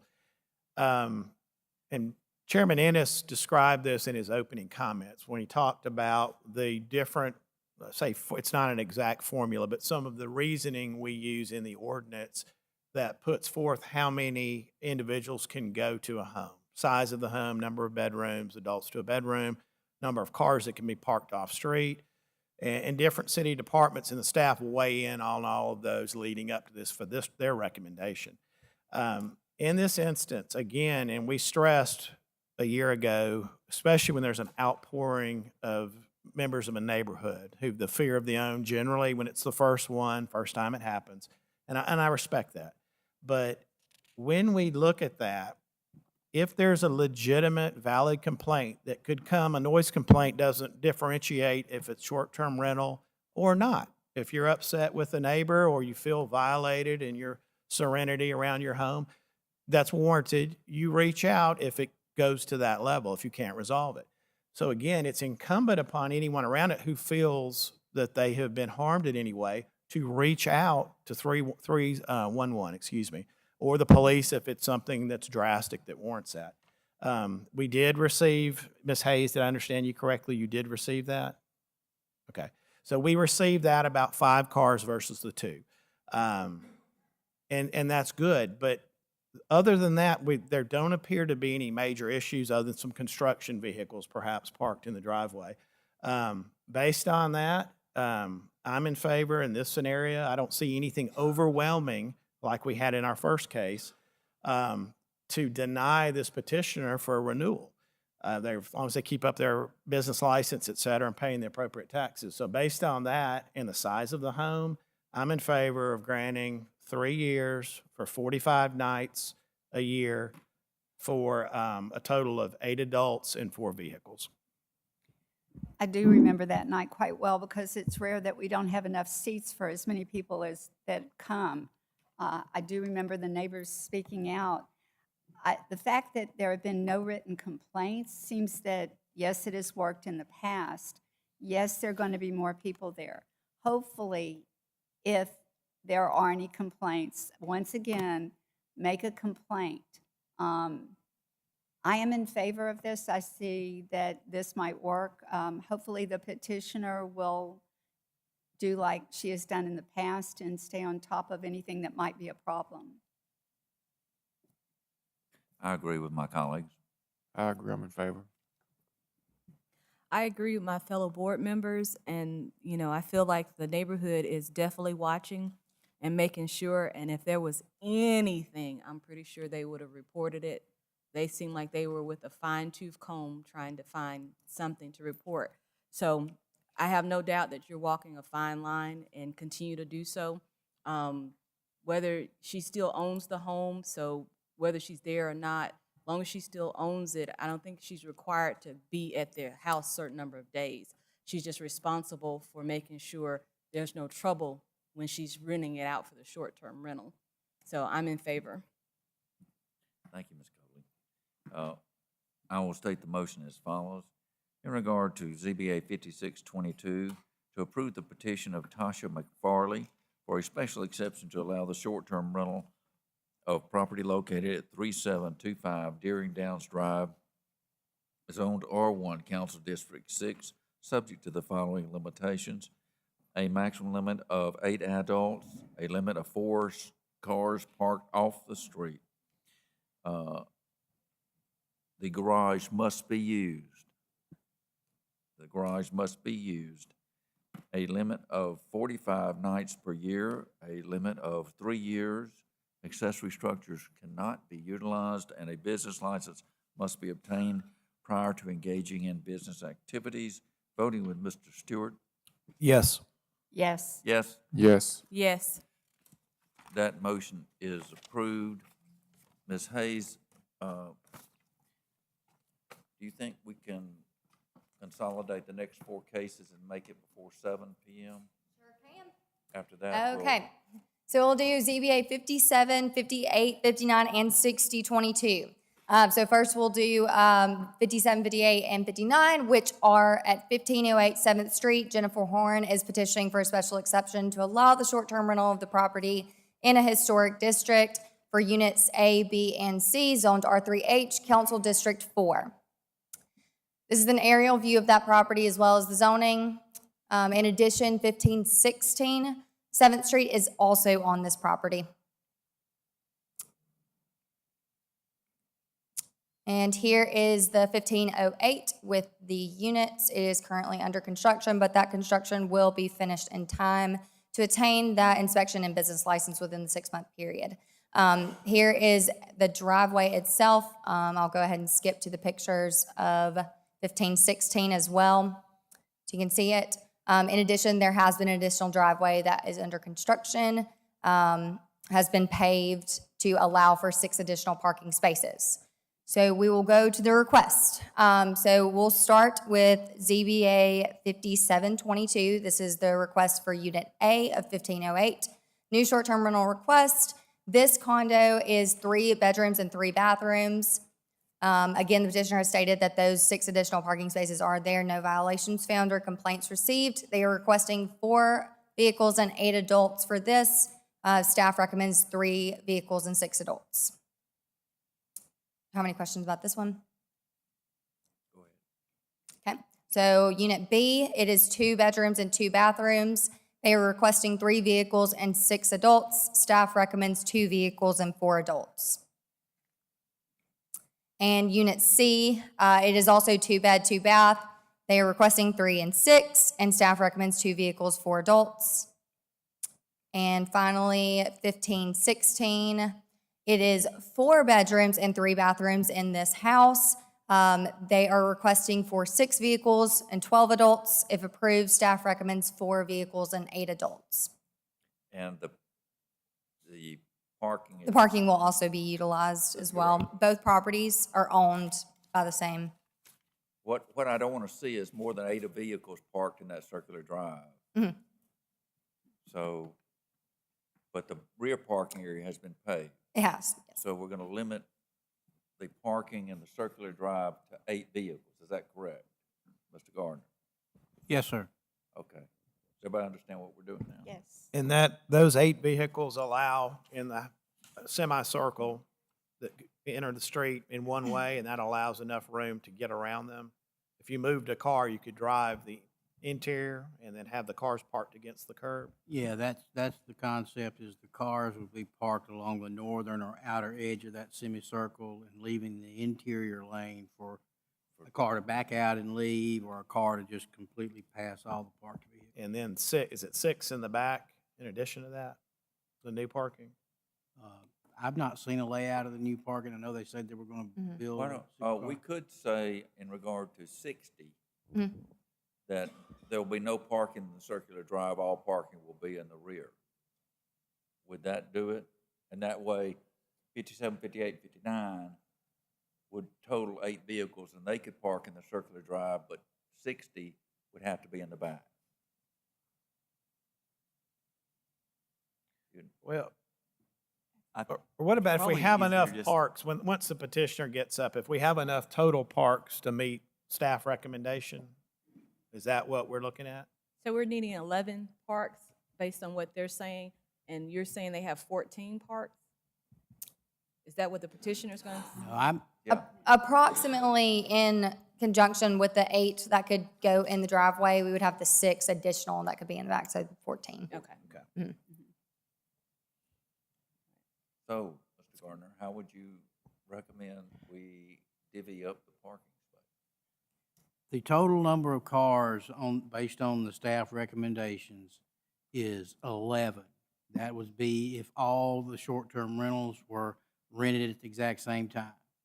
I strongly recommend that we limit only 8 cars On the circular drive? on the circular drive. Well, where does that put us in regard to, that takes care of 57, 58, 59, does it not? How we gonna differentiate between which vehicles are associated with which Yeah. unit? I think we need to limit the entire property. But if we approve 57, 58, 59, that's 8 vehicles. That takes up the entire circular drive. That's correct, yes. Okay, so what do we say about 60? All right, the 57, 58, and 59, I understand, is the east side, it's the building that's under construction. So if those vehicles should not be able to park on the western half of the development, which is case 60. 60, 15, 16. Okay, So there's 7 vehicles. y'all give us a recommendation. I personally think that it would be easiest to do an approval for all of them, if you did approve them, with the condition that at any given time, 8 vehicles No more. maximum in the Yeah. semicircle. No more than 8 vehicles on the circular drive. And that way, we'll just have that as a condition for every single one of these properties that are, if they're approved. Okay. Do I have any more questions for staff? We're good. Thank you. The petitioner is here in person. They have a couple representatives as well. Mr. Cabinet. Hey, Mr. You- C. I know you'll sort this out. I'll sort it out, and I'll be brief. Thank you. I've been. Mr. Chairman, members of the Commission, I'm Al Cabinets Engineering, representing Jennifer and Jim Horn. They are here as well. I'm going to get them to introduce themselves. They're very experienced in this, but just briefly, we have seen the staff's recommendations earlier, and we are in agreement with those recommendations as far as number of adults and number of parking spaces. We are constructing parking in the rear of each home, and we'll meet the numbers there. Actually, we're going to construct 7 at 1508, and we'll construct the 4 spaces for 1516. so we can get the cars in the Mr. back. Cabinets, what's the access into that rear parking? So, right, you know, this, of course, these were student rentals forever, and they were, of course, it's a huge piece of property, just the way the zoning worked out. That's just what there's a lot of land back there. So it was also game day parking. They parked a ton of cars back there. So you can drive back. There's currently some crushed stone that leads you back between the two houses, just to a grass lawn in the back. But we'll be actually paving parking in the back. How many vehicles will you be able to take in the back? So we're actually subdivided this, so 1516 is on a lot, 1508 is on a lot. So we're respecting the lot lines, and we'll actually have 7 spaces for 1508, and we'll have 4 spaces for 1516. Common drive getting us back there, and then you park to the left for 1516, park to the right for 1508. And it's okay, but we're gonna limit the circular drive to 8 total vehicles. Yes, we're good with that. Okay, and sort them out after that, but 8 in the circular drive. 8 in the circular drive, yeah. Any questions of Mr. Cabinets? No. I'll let Jennifer and Jim introduce. Any questions of the petitioners? Let him introduce him. Hi there, I'm Jennifer Horn. This is my husband, Jim. We live at 1931 Kingsgate Drive, Tuscaloosa, 35406. Do you live here in Tuscaloosa? We do. So the police will be able to contact you in the event there's a problem. Yes, but hopefully not. I do understand that you have other properties that you rent, so you've managed properties prior Correct. to My husband and this. I own 3 other short-term rentals, and I Okay. self-manage. Thank you. Any other questions? Thank you. Thank you, Mr. Cabinets. Anything further? Do we have anyone here who wishes to speak for or against this petition? Yes, ma'am. Please give us your name and address. My name is Vicki Baxley, and I live at 1515 7th Street. I live right across the street from the multi-dwelling unit. And I have no problem with the short-term rental. That's not an issue. My biggest issue is the parking. And I have a problem with 8 vehicles on that circular drive, because you have to split down the middle, and to fit 4 on each side, I just don't understand why we would allow 8 vehicles on the front when there's room to put more vehicles in the back. And you know, we live so close to the university on game day. People have friends. Off-street parking is at a premium. So my only concern is about the parking in the circular drive. And I've lived here for almost 5 years, so I've seen it has been student rentals. And to get around, people drive across the grass, they park in the grass. You know, I want to be a neighbor. I'm fine if they have extra people, but I just wish they'd put it in the back. Well, you see us struggling with the parking. Right. I just don't see how you fit 4 vehicles, special people drive big trucks. I just don't see how you'll fit 4 in front of each one.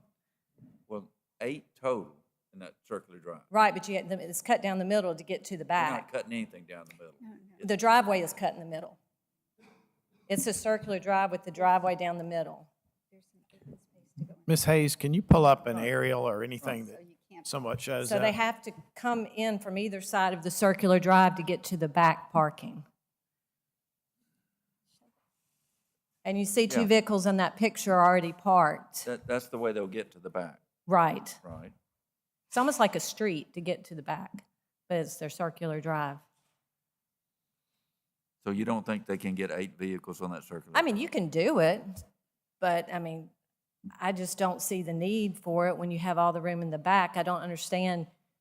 First, they were petitioning when I came for more parking and more people per bedrooms, but you alleviated that in the beginning. So I guess the recommendation is for 11 vehicles total for both properties. Right. So if they're putting 6 spaces on the back on one side and 4 in the other, why are you parking 8 in the middle if you're only allowing 11? I guess is my question. Okay. You give us, staff, y'all give us when I get to the conditions, you tell me. When I get to vehicles, you tell me. And I mean, I'm not trying to be a bad neighbor. No. I just don't want to see them all over the driveway and have to drive through and just, you know. Aldi's I can be following. accommodating on game day, I understand it, you know, but just watch it. But also I was wondering, on the petition I looked online, it said they were for short-term and long-term. We have no, Okay, I just didn't know. This is just short-term. This is just short-term, okay. That's Okay, it. Thank you. Thank you. Mr. Cavanagh? All right, let's sort out the parking, please. Whatever you recommend the appropriate number of cars that can safely park in that driveway, we accept. So, as long as we get to 11 vehicles, is it 11? Not 14, 11 is the total vehicles for 4 petitions. for the 4 petitions there, yes, sir. All right, And now I'm speaking all right, for so, the safe number that can park in that driveway. And because it's very difficult, we're gonna enforce whatever this panel comes up with, whatever the board comes up with, we are gonna enforce it. all right. And so if we have to go over there very regularly to make sure people are parking in the front, parking in the back, that's quite challenging. And so if there's not a safety issue or nuisance issue for parking in a driveway, then we would like the tenants to be able to park there. We accept 8 or whatever an acceptable safe number is, but beyond that, we don't want to have to try to enforce them parking in the front versus in the back. 9, 10. I would like to I'm make a still getting 14. recommendation. Okay. Where did y'all cut 3 out of? All right, Mr. Gardner, on 57. 3 57, cars, how many vehicles? 3. 3, got it. I'm looking at it. I know. Okay, on 58, how many vehicles? 2. Got it. On 59, 3. 2. What? 59, 2 cars. 59 is, I've got 3. You got, It's a 2-bedroom, 2-bath unit. We are accepting the staff recommendations. okay. So how many did you have on 59? How many vehicles? 2 cars. 2. That's what I thought. So- All right. Yeah, okay, and that leaves 60. How many vehicles? 4? Did I say 4? 4 vehicles. 4, okay. All right. We're good? Everybody on the same page? Okay, great, thank you. I would like to make a recommendation if I could, because I personally feel like if we can have the conditions so that there are 6 cars in the circular driveway, there's so much room behind these properties that, and it will be short-term rental, I understand, or possibly long-term rental, but I think having a minimum, or maximum, sorry, of 6 vehicles, that gives plenty of space in the back for anybody to come and go. It's not a far walk from behind the condo than it will be to the home, and there are side entrances to the home. I don't see it would be detrimental. 6 sounds like a safe number. Would that work for you? Yes, ma'am. Okay. Okay, thank you. Okay, Any other questions? Thank you. so the condition will be on each one, no more than 6 vehicles on the circular drive. Yes.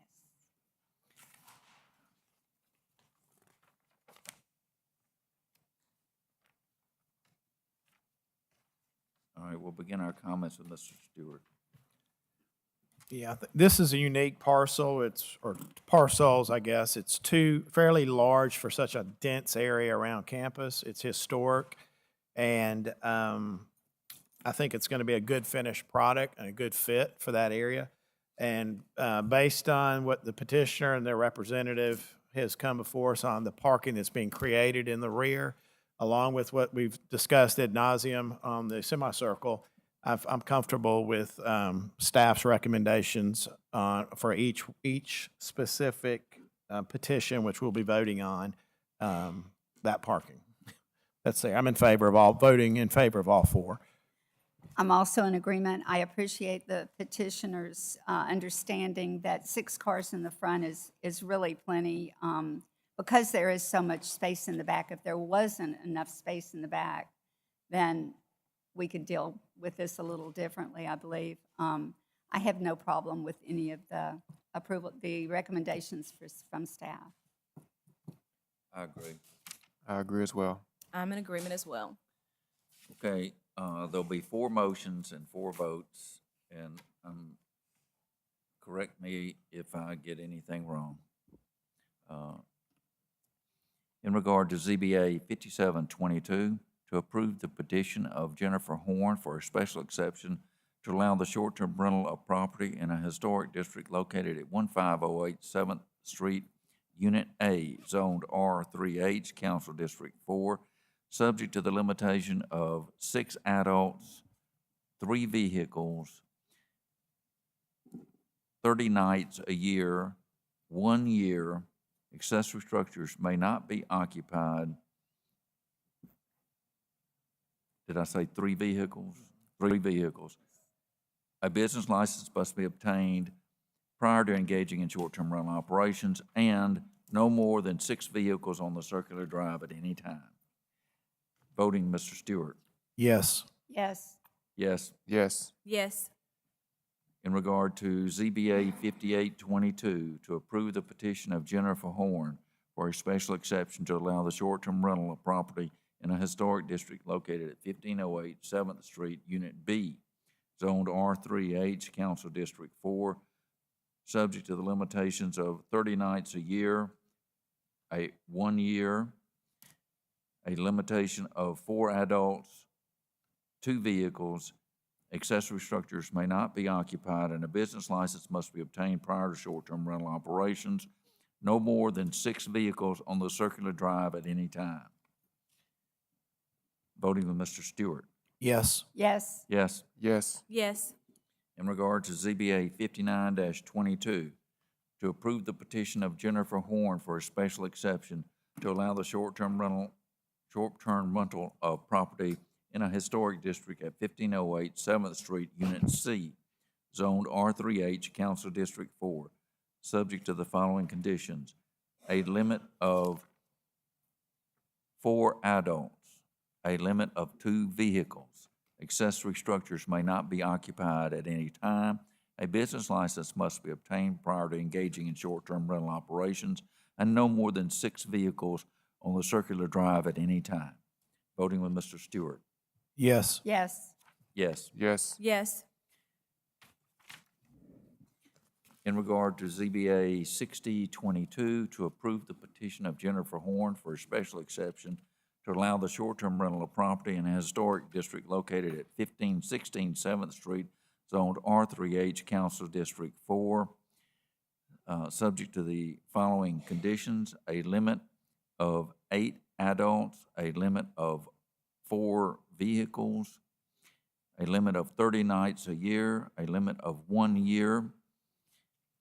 Accessory structures may not be occupied at any time. A business license must be obtained prior to engaging in short-term rental operations, and no more than 6 vehicles on the circular drive at any time. Voting with Mr. Stewart.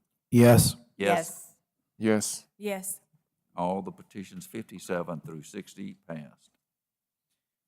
We'll take a short recess and reconvene at 7:15.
Thank you.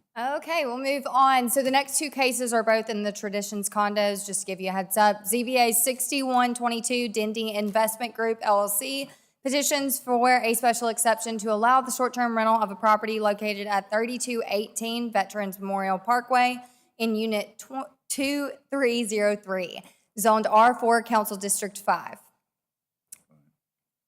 Hey, Zach, will you click over? Here's an aerial view of that property as well as zoning and a closer aerial view of that property. Applicable regulations. This is a new short-term rental request. The condo is 2 bedrooms and 2 bathrooms. No violations found or complaints received. The request is for 3 vehicles and 6 adults. If approved, staff recommends 2 vehicles and 4 adults. Do you have any questions for staff? Thank you, ma'am. Petitioner is here on Zoom.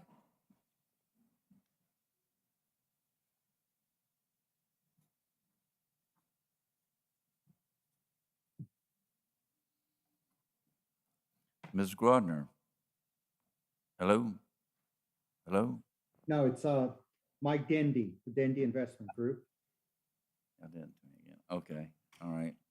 Excuse me. Mr. Dendy? Right. Yes, Oh, okay. Have y'all engaged in short-term rental before? yes, we have in Lake Gunnisville. Okay. And who is going to manage the rental?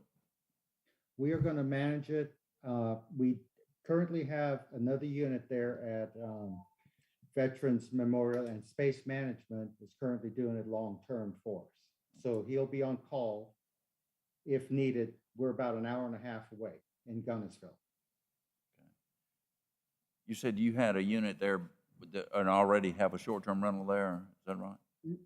No, it's long-term. Long-term. Oh, okay. That Space Management All right. manages for us. Okay. Any questions? Any questions? Do we have anyone here who will speak? Did you say you were an hour and a half away? Yes, Okay, so where do you reside? Gunnisville, Alabama. You don't have anyone local in case there's a problem? Yes, we'll have Wade Ferris on call with Space Management. He currently leases the long-term unit we have there, same location. Okay. Any other questions? Do we have anyone here who wishes to speak for or against this petition? We'll begin our comments with Vice Chairman Stewart. Yeah, based on the petitioner's application, in his statement, he had a short-term rental he's familiar with in Lake Gunnersville. The long-term property mentioned in the same complex, I believe he stated Spaces Management will handle the issues, at least on call, and then he's within an hour and a half or so away where he could get here. Based on that, I'm confident of granting a 1-year probationary period, a total of 30 nights in that one first calendar year, and 4 adults and 2 vehicles. I agree with Mr. Stewart. I agree with Mr. Stewart. I agree as well. I'm in agreement as well. That being the case, the motion is as follows. In regard to ZBA 6122, to approve the petition of Dendy Investments Group LLC for a special exception to allow the short-term rental of property located at 3218 Veterans Memorial Parkway, Unit 2303, zoned R4, Council District 5, subject to the following terms and conditions. A limit of 4 adults, a limit of 2 vehicles parked off-street. Accessory structures may not be used at any time. A short-term rental business license must be obtained prior to engaging in operations. A limit of 1 year and 30 nights per year. Voting with Mr. Stewart. Yes. Yes. Yes. Yes. Yes. That petition is approved. Next case. Okay, we'll move on to ZBA 6222, Jimmy and Elaine Cashin, petition for a special exception to allow the short-term rental of a property located at 3218 Veterans Memorial Parkway, Unit 614, zoned R4, Council District 5. We'll skip through these because they're all the same, the applicable regulations. This is a short-term rental renewal. The condo is 2 bedrooms and 2.5 bathrooms, no violations or complaints. The previous approval was for 2 vehicles, 4 adults for 30 nights. They are requesting 2 vehicles, 4 adults, 45 nights, and 3 years. And staff does recommend 2 vehicles and 4 adults. Any questions of Ms. Hayes? Thank you, Ms. Hayes. Petitioners are here in person.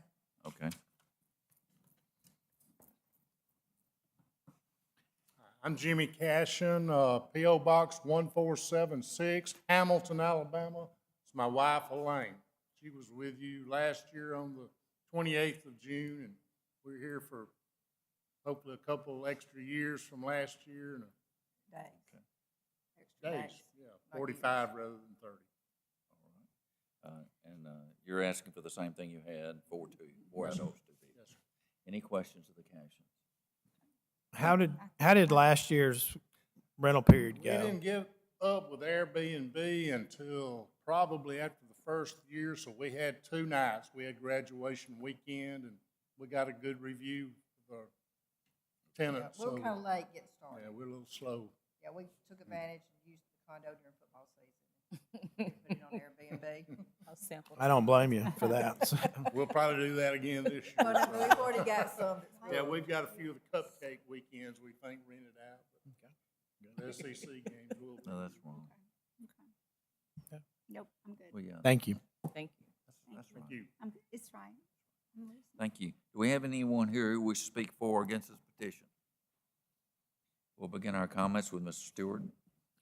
Yeah, I think based on the petitioner's comments, they did have one rental that was successful, and they're familiar with the program, so I wish them the best with that.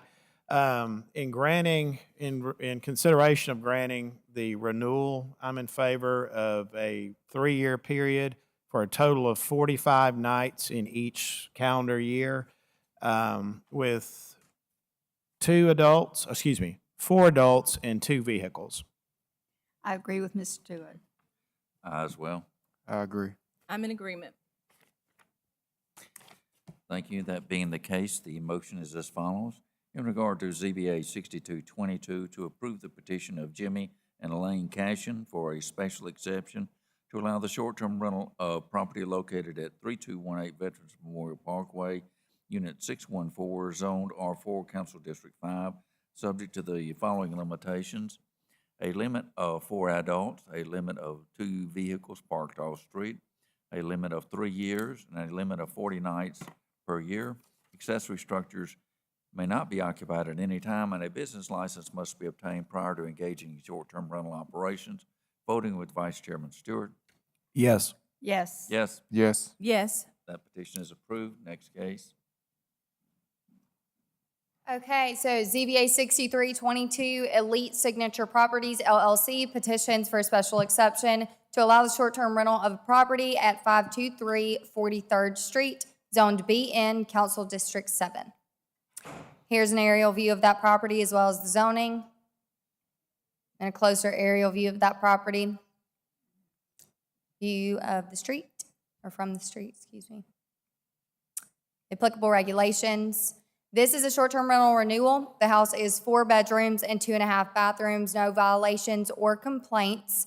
The previous approval was for 4 vehicles, 8 adults, 30 nights per year. Their current request is the same.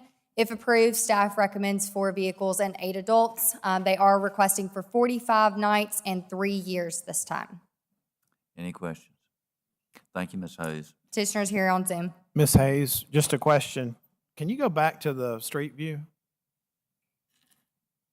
Was that the original picture, or has that driveway been poured since last year? I believe the driveway has been poured since last year. Okay, I think thank you. It's been too, because if I remember right, that was a concern last time. We were concerned about them parking on the other side of that fence. Mhm. But that looks like a new driveway. Yeah. Okay. Thank you. Do we have anyone here representing the petition? Hi, I'm Mona. Okay, Ms. Stacy. Yes. And we did not have any problems in the last year? No, sir. Okay. Any questions of Ms. Stacy?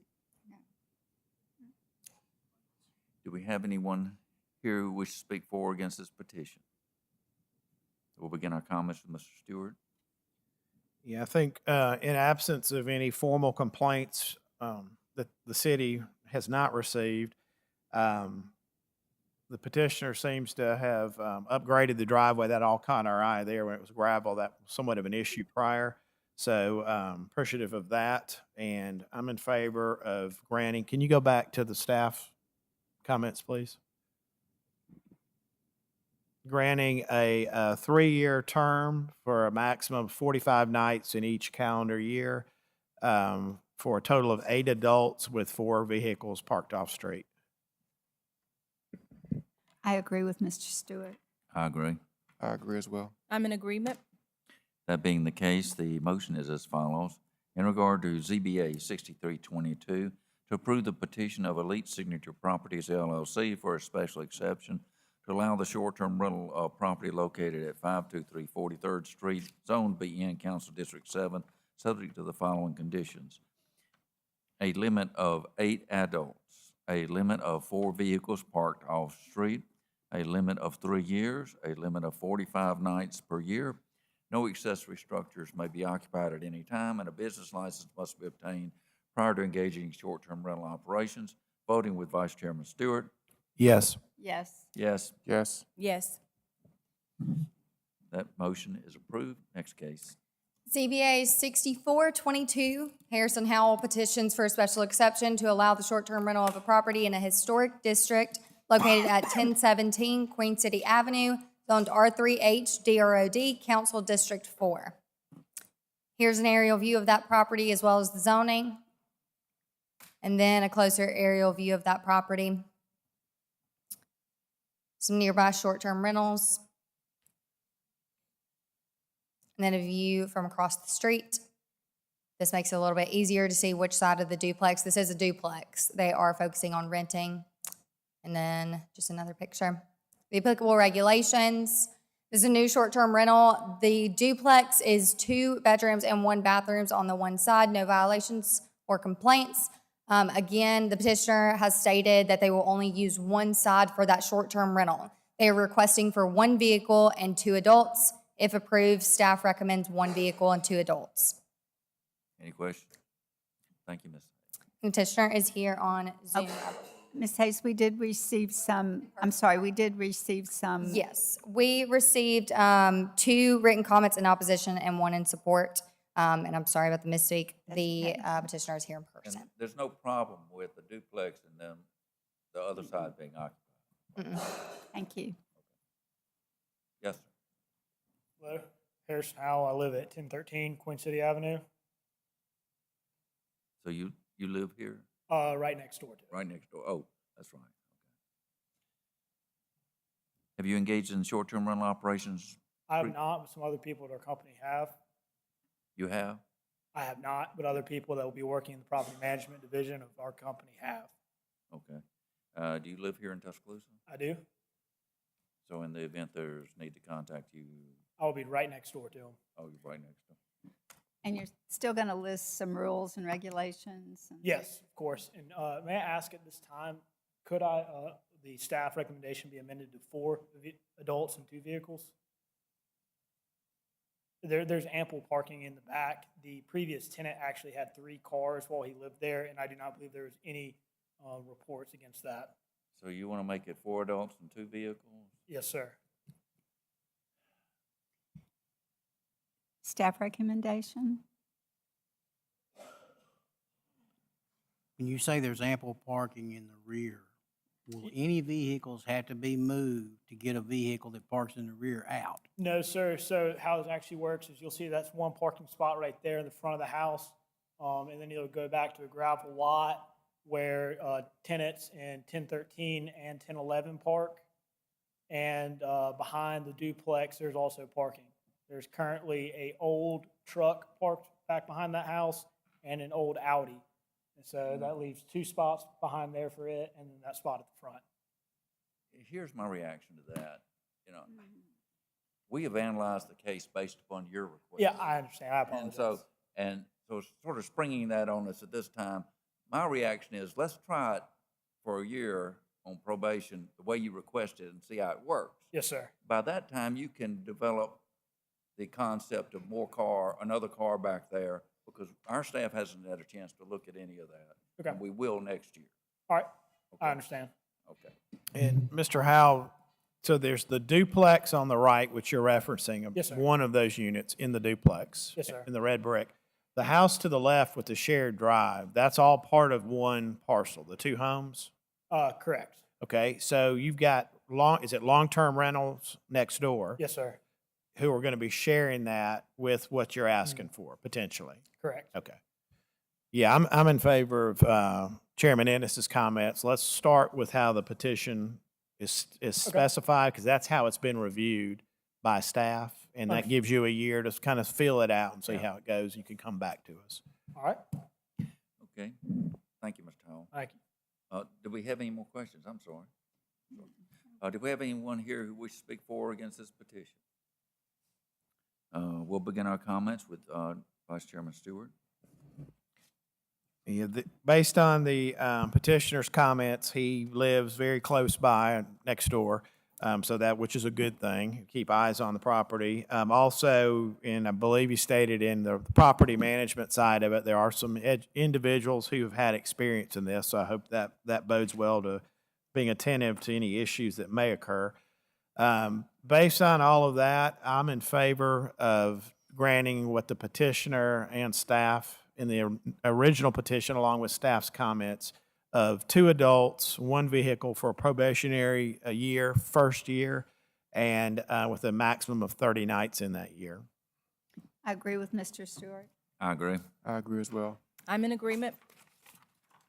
The motion is as follows. In regard to ZBA 6422, to approve the petition of Harris Howell for a special exception to allow the short-term rental of property in a historic district located at 1017 Queen City Avenue, zoned R3H, Droid, Council District 4, subject to the following conditions: a limit of 2 adults, a limit of 1 vehicle parked off-street, a limit of 30 nights a year, a limit of 1 year, accessory structures may not be occupied, and a business license must be obtained prior to engaging in short-term rental operations. Voting with Mr. Stewart. Yes. Yes. Yes. Yes. Yes. That petition is approved. Next case. Move on to ZBA 6522, Leo Holtzman petitions for a special exception to allow the short-term rental of a property in a historic district located at 320 Caplewood Drive, zoned R1H, Council District 4. Here's an aerial view of that property as well as the zoning, and a closer aerial view of that property. Some nearby short-term rentals.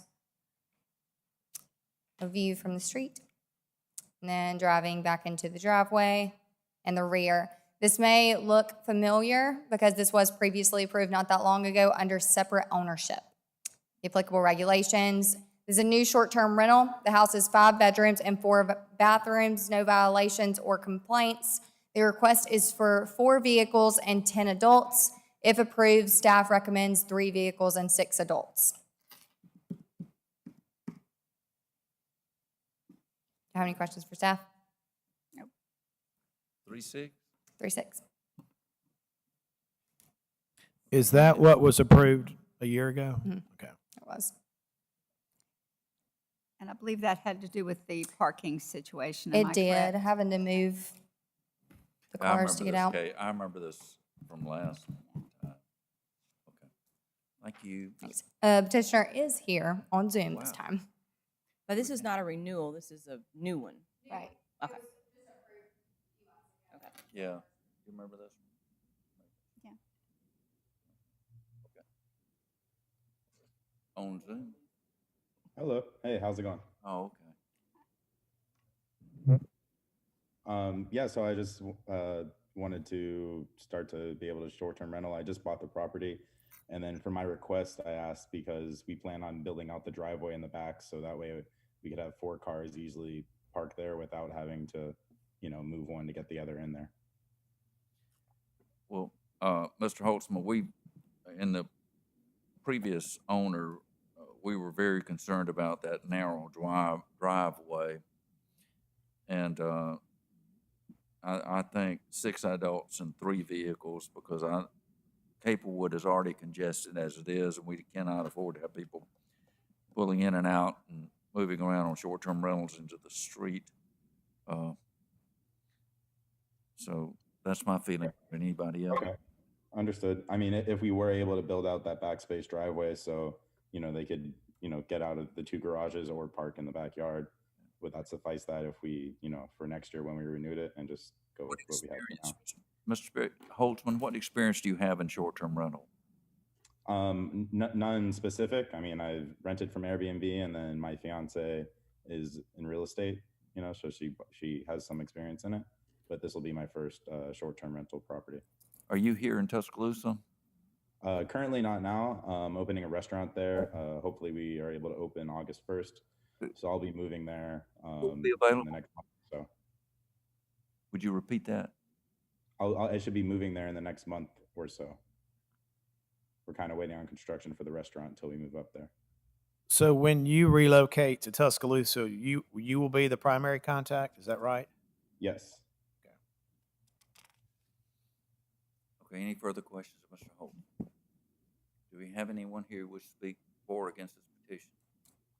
Beginning our comments with Mr. Stewart. Ms. Hayes, can you pull up a picture of the driveway? I think it was from the street.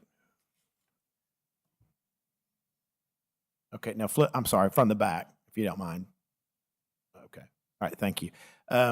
We've heard this case from the previous owner petitioner, I guess in the last 12 months, and we, as Ms. Hayes confirmed, this was approved for that initial 1-year period for 6 adults and 3 cars. And that's a really tight driveway onto Caplewood. And there's obviously a single car in, single out. And for the spacing was the real issue. We went over the size of the home. So I'm in favor as granting a probationary 1-year term, a total of 30 nights in that first year for 3 vehicles and 6 adults. I agree with Mr. Stewart. I do agree. I agree as well. I'm in agreement. Thank you. The motion is as follows in regard to ZBA 6522 to approve the petition of Leo Holtzman for a special exception to allow the short-term rental of property in a historic district located at 320 Caplewood Drive, zoned R1H, Council District 4, subject to the following conditions: a limit of 6 adults, a limit of 3 vehicles parked off-street, a limit of 30 nights a year, a limit of 1 year. No accessory structures may be occupied at any time, or accessory structures may not be occupied at any time, and a business license must be obtained prior to engaging in short-term rental operations. Voting with Mr. Stewart. Yes. Yes. Yes. Yes. Yes. Petition passed. Next case. We'll move on. The next 3 cases are in the Sherwood subdivision, just so you know. Ashley McCormick petitions for a special exception to allow the short-term rental of a property in a historic district located at 11 Sherwood Drive, zoned R1H, Council District 4. Here's an aerial view of that property as well as the zoning, and then a closer aerial view of that property. Nearby short-term rental. View from the street.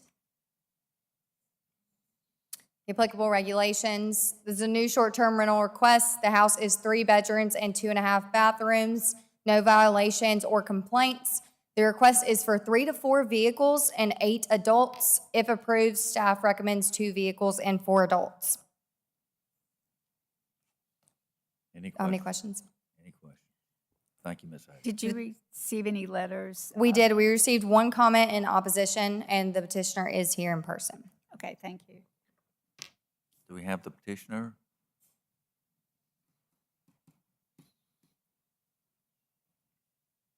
Hello. Hey, I'm Ashley McCormick, and it's 11 Sherwood Drive, Tuscaloosa, Alabama. Ms. McCormick, would you be satisfied with the staff recommendation of 4 adults and 2 vehicles? Yes, sir. Thank you. Any questions, Ms. McCormick? Where will you be going when you short-term rental this house? So we have a camp house in town that like our whole family has, and we'll just go stay there. Okay, have you done this before, short-term rental? No, ma'am, this will be my first time. Any other questions? Have you got a set of rules and regulations prepared Yes, for sir. your tenants? Okay. And like I said, I know you mentioned a camp house where you'd be staying. Are you going to be the primary point of contact if Yes, something sir. happens? The camp house is just 15 minutes down the road, so I can be there in 15 minutes if they need me. Is this your primary residence? Yes, sir. Thank you, Ms. McCormick. Do we have anyone here who wishes to speak for or against this petition? All right, we'll begin our comments with Vice Chairman Stewart. Yep. Based on the petitioner's comments, she will be the primary point of contact and will remain local, readily available based on her statement to get here in case there's an issue. Based on staff's recommendation, I'm in favor of granting a one-year probationary period with a total of 30 nights in that 1 year for a total of 4 adults and 2 vehicles. I also agree with staff recommendations. I agree. I agree as well. I agree.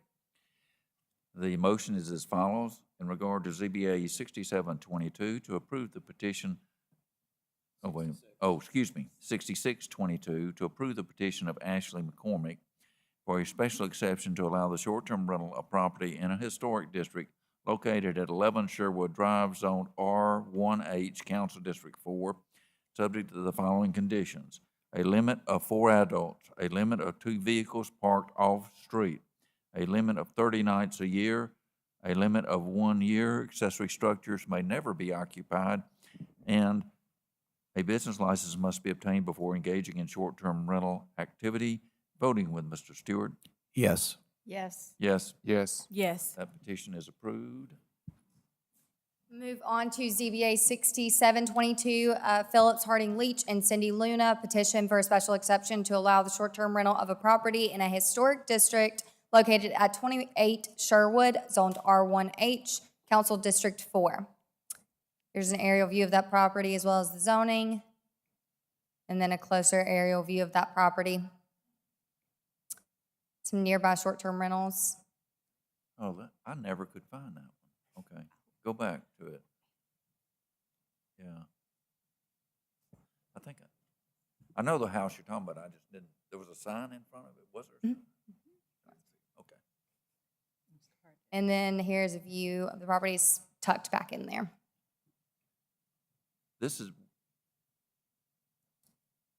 Has this been a short-term rental before it ended? Applicable regulations. This is a new short-term rental request. The house is 3 bedrooms and 3 bathrooms, no violations or complaints. The request is for 5 vehicles and 10 adults. If approved, staff recommends 3 vehicles and 6 adults. Any questions? Thank you, Ms. Hayes. Thanks. Petitioners are here in person.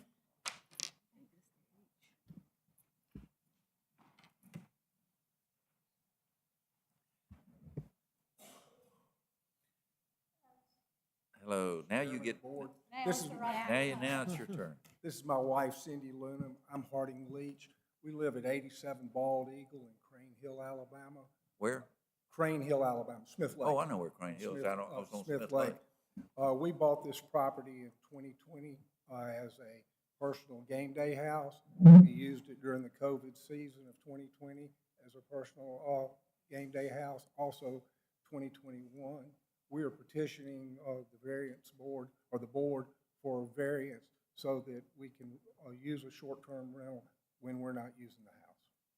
All right, and you've heard all our questions about experience through your contacts. My wife's been a realtor for 27 plus years, and we have 2 men that have agreed to be on call to handle any questions or problems with the property. They're local? Are they local? Yes, they're local, and one of them has a short-term rental in Northport. 6 adults and 3 vehicles? Yes. We didn't know what the limitations were. We have extra beds. We have 2 queens and 2 of the bedrooms, so it sleeps 10, so that's Well, a lot of it is with the parking too, because the driveway would have a hard, I think it would be difficult for 5 cars, and I think that they would end up parking on the street, which is not allowed, so. So, yes, if approved, we accept the recommendation of the staff. Okay, thank you. Thank you. Any other questions? Thank you. Thank you. Do we have anyone here who wishes to speak for or against this petition? We'll begin our comments with Vice Chairman Stewart. Yeah, I think the petitioners, based on their comments, have a background. I know Ms. Luna has a background in real estate, and they have secured 2 individuals local to respond to any issues there on the property. Based on the limited parking off-street, I'm in favor for this initial probationary year, for 1 year, a total of 30 nights, for a total of 3 cars and 6 adults, and I'm in favor. I agree with Mr. Stewart. I agree as well. I agree. I agree. Thank you. The motion will be as follows. In regard to ZBA 6722, to approve the petition of Philip Harding, Leach, and Cindy Luna for a special exception to allow the short-term rental of property in a historic district located at 21 Sherwood Drive, zoned R1H, Council District 4, subject to the following terms and conditions: a limit of 6 adults, a limit of 3 vehicles, a limit of 30 nights a year, a limit of 1 year. Accessory structures may not be occupied at any time, and a business license must be obtained prior to engaging in short-term rental activity. Voting with Mr. Stewart. Yes. Yes. Yes. Yes.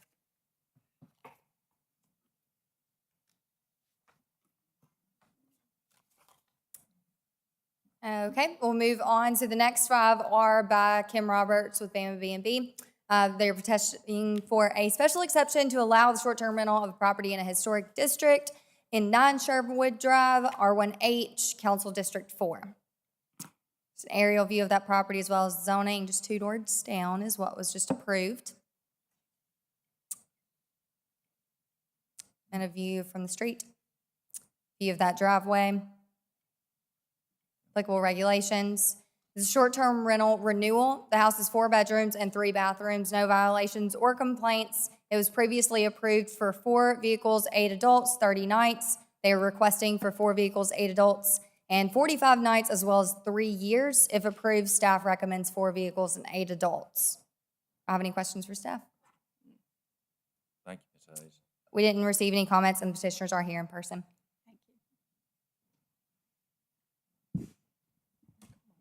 You might as well come on up here, Ms. Roberts. You want a Yes, chair? And Just- stand off just- to the side. Just stay there. Just stay there. Does anybody have any questions, Ms. Roberts? Anybody wish to speak for or against this petition? Commenting with Vice Chairman Stewart? I think Ms. Roberts is a frequent flyer here and is, I guess, been before this body more than any other petitioner or their representative. Based on that, you fully are aware of all the rules and regulations, et cetera, and we've had really virtually no issues once you obtained a license. So I feel very comfortable renewing the STR request, and that would be for a total of 3 years, a total of 45 nights in each year. That would be for 8 adults with 4 vehicles parked off-street. I agree with Mr. Stewart. I agree. I agree as well. I agree. Thank you. The motion is as follows. In regard to ZBA 6822, to approve the petition of Bama B&B for a special exception to allow the short-term rental of property in a historic district located at 9 Sherwood Drive, zoned R1H, Council District 4, subject to the following conditions: a limit of 8 adults, a limit of 4 vehicles parked off-street, a limit of 45 nights per year, a limit of 3 years. Accessory structures may never be occupied, and a business license must be obtained prior to engaging in short-term rental operations. Voting with Mr. Stewart. Yes. Yes. Yes. Yes. Yes. Petition is approved. Move on to ZBA 6922. Kim Roberts is petitioning for a special exception to allow the short-term rental of a property at 240 22nd Street East, zoned R1, Council District 2. There's an aerial view of that property as well as the zoning, and then a closer aerial view of that property. View from the street. Applicable regulations. This is a short-term rental renewal. The house is 4 bedrooms and 2 bathrooms, no violations or complaints. It was previously approved for 3 vehicles, 6 adults, and 30 nights. Petitioner is requesting for the same, except for the addition of 45 nights and 3 years. If approved, staff does recommend 3 vehicles and 6 adults. Have any questions for staff? We didn't receive any comments. The petitioner is here. Do we have anyone here who wishes to speak for or against this petition? We'll begin our comments with Mr. Stewart. Once again, Ms. Roberts, this is a renewal. As city staff has stated, there have been 0 complaints or violations they've received for over its first probationary year. So based on that and your experience and background with this board and managing multiple properties, I'm in favor of granting the requested 3-year extension with a total of 45 nights per year maximum, and that would be for 6 adults and 3 vehicles parked off-street. I agree with Mr. Stewart. I agree. I agree as well. I'm in agreement.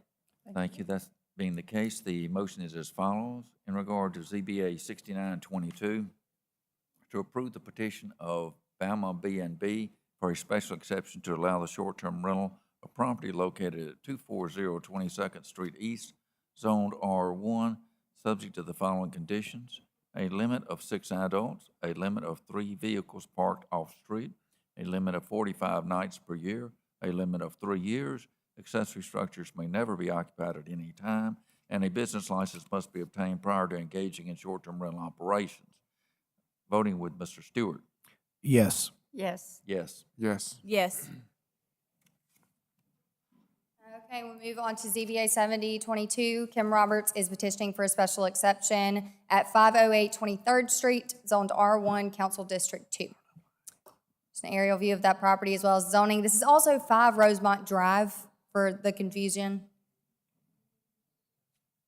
Okay, I'm confused as well. Okay. This is where it is. This is where it is. Okay. 508 23rd Street is what is in our system. Google It's- Maps had me complete. It is. 5 Rosemont Drive is also used interchangeably. All right. Then here are some views of the driveway. Applicable regulations. This is a renewal. So it was previously approved for 3 vehicles and 6 adults for 30 nights because they were using the entire house. Now they are just using the apartment, which is 2 bedrooms and 1 bathroom, has a separate entrance, and it's not going to be, the rest of the house will not be occupied during the time that this is rented. So now they are requesting to just rent out that apartment for 2 vehicles, 4 adults, 45 nights, and 3 years. If approved, staff recommends 2 vehicles and 4 adults. But they can't stay there. They can't stay in the rest of the house. It has to be completely only in the apartment. I saw some emails. Were there some emails about this one? There were 2 comments in opposition. They didn't seem to be specifically about this. They were talking about other ones in the area, didn't they? I mean, I'm It seemed that way, that they were just talking about okay. the general area. So you have no complaints specifically about this one that you know of? I don't believe so, but they were addressed to this. It was hard to tell. Mhm. All right, any questions of Ms. Hayes? Thank you, ma'am. Yes,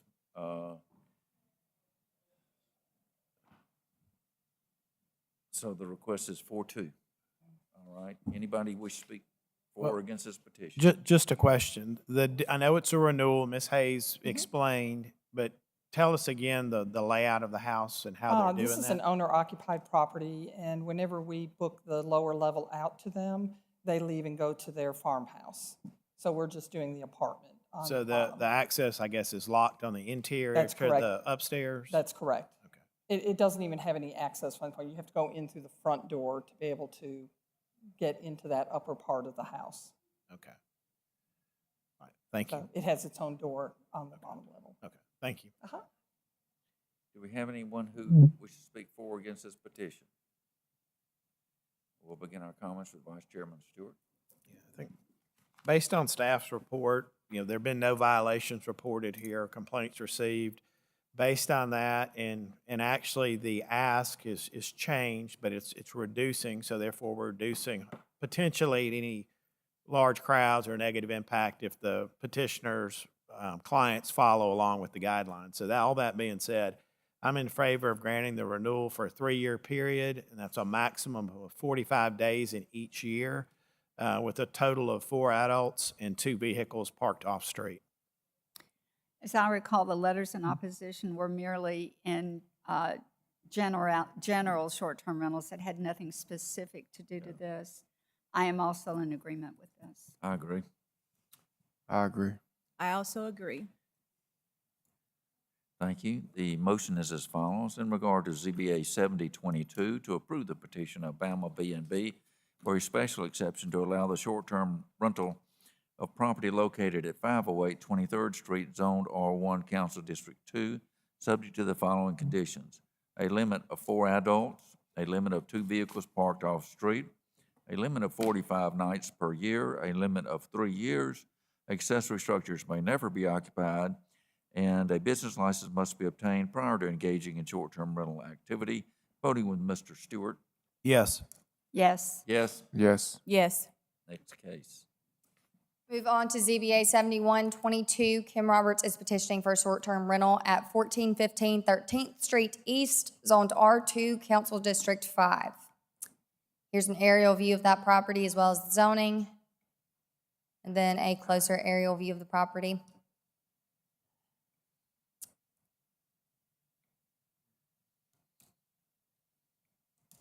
Applicable regulations. This is a new short-term rental request. The house is 3 bedrooms and 2 bathrooms, no violations or complaints. The property was previously approved last year, however, a business license was not obtained, and so this has to come back as a new short-term rental.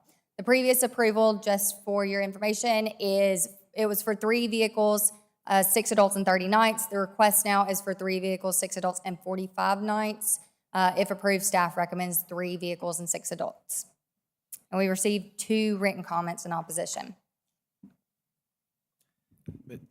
So I'm clear, it was the same petitioner, just the business license wasn't pulled. Exactly, so that's why it has to come back as new. And it's coming back treating as new. Exactly. Okay. And there are no complaints. I mean, I think I saw a letter or 2, but I didn't see anything substantive like. I think a lot of the comments were on the trash and things that were left in the yard and the dumpster there and cars or vehicles parked, as I recall. Correct. Okay. We had a lot of cases. Any questions, Ms. Hayes? Thank you, Ms. Hayes. Ms. Roberts, has that debris all been cleaned up, or? It has. This house has been undergoing remodeling, and so the dumpster is now gone, and as you saw in the picture, the yard has been, so we're within just a few weeks of being, it's all finished. Yeah. Why didn't they get the business license? Well, because we just were not all the way finished with everything, and so it just could not be, it just wasn't ready to put guests into, and we've been relying on friends and family to finish up the remodeling, so it just was a slow process. We were focused on all of our other properties. May I ask how many properties you have now? Well, I think we're approaching 80, so we're staying busy. I know, it's keeping us busy. How big is your staff? Well, we have 8 on our cleaning staff that rotate among the properties, and we have 6 in our office. So we could hire a few more, but we're undergoing the same issues that everyone else in this country is with trying to hire people. So the 6 in the office, are they the ones on call for the properties if something happens? Yes, but I'm usually the one at night and everything. I mean, they're all in the office during the daytime, and then I take the calls at night. And you may have mentioned, Ms. Roberts, the owner, will be an owner occupied, or? No, it is not. This is our personal property. Okay, and it's solely used for? That's why the construction didn't finish, because we were managing all these other ones. So. Is it solely used for STR purposes? It is. Or will be? Okay. It is. Okay. All right, thank you. Uh-huh. Do we have anyone here who wishes to speak for or against this petition? Yes, ma'am. Good evening, I'm Andre Holmes, and I own the property at 1310 East 15th Avenue, which is right next door to the house in question. My biggest concern is the swimming pool in the back. My 2 bedrooms are right there, probably not even 15 yards from the pool. And I'm just concerned about the noise, just the whole situation being a nuisance. Okay. Is the pool a new addition, or has it always been a pool No, there? it's new. It's new, okay. Mhm. Yes, ma'am. I'm Carol Henry, and I owe you an apology. When I wrote the letter, y'all have to realize that neighborhood has been experiencing turmoil and anguish for 3 years because of this house. It has had commodes, trash for 3 years on those it's 3 carports. And I didn't realize 311 is what you were supposed to do. I called 311 and they told me that they could not send but 1 complaint to y'all. And so I didn't do, and this was last year when they were trying to do it. And so I quit calling 311. You know, I thought if it's not going to send but 1 thing over there. We'll check into that. And there are not but 6 houses in that cul-de-sac. All of them have older people. I have lived in the house 49 years, and there are 2 others that have lived a long time too, probably nearly 100 years, the 3 of us. There is Andre, who has moved in just this past year, and then there is a long-term rental. And they're great.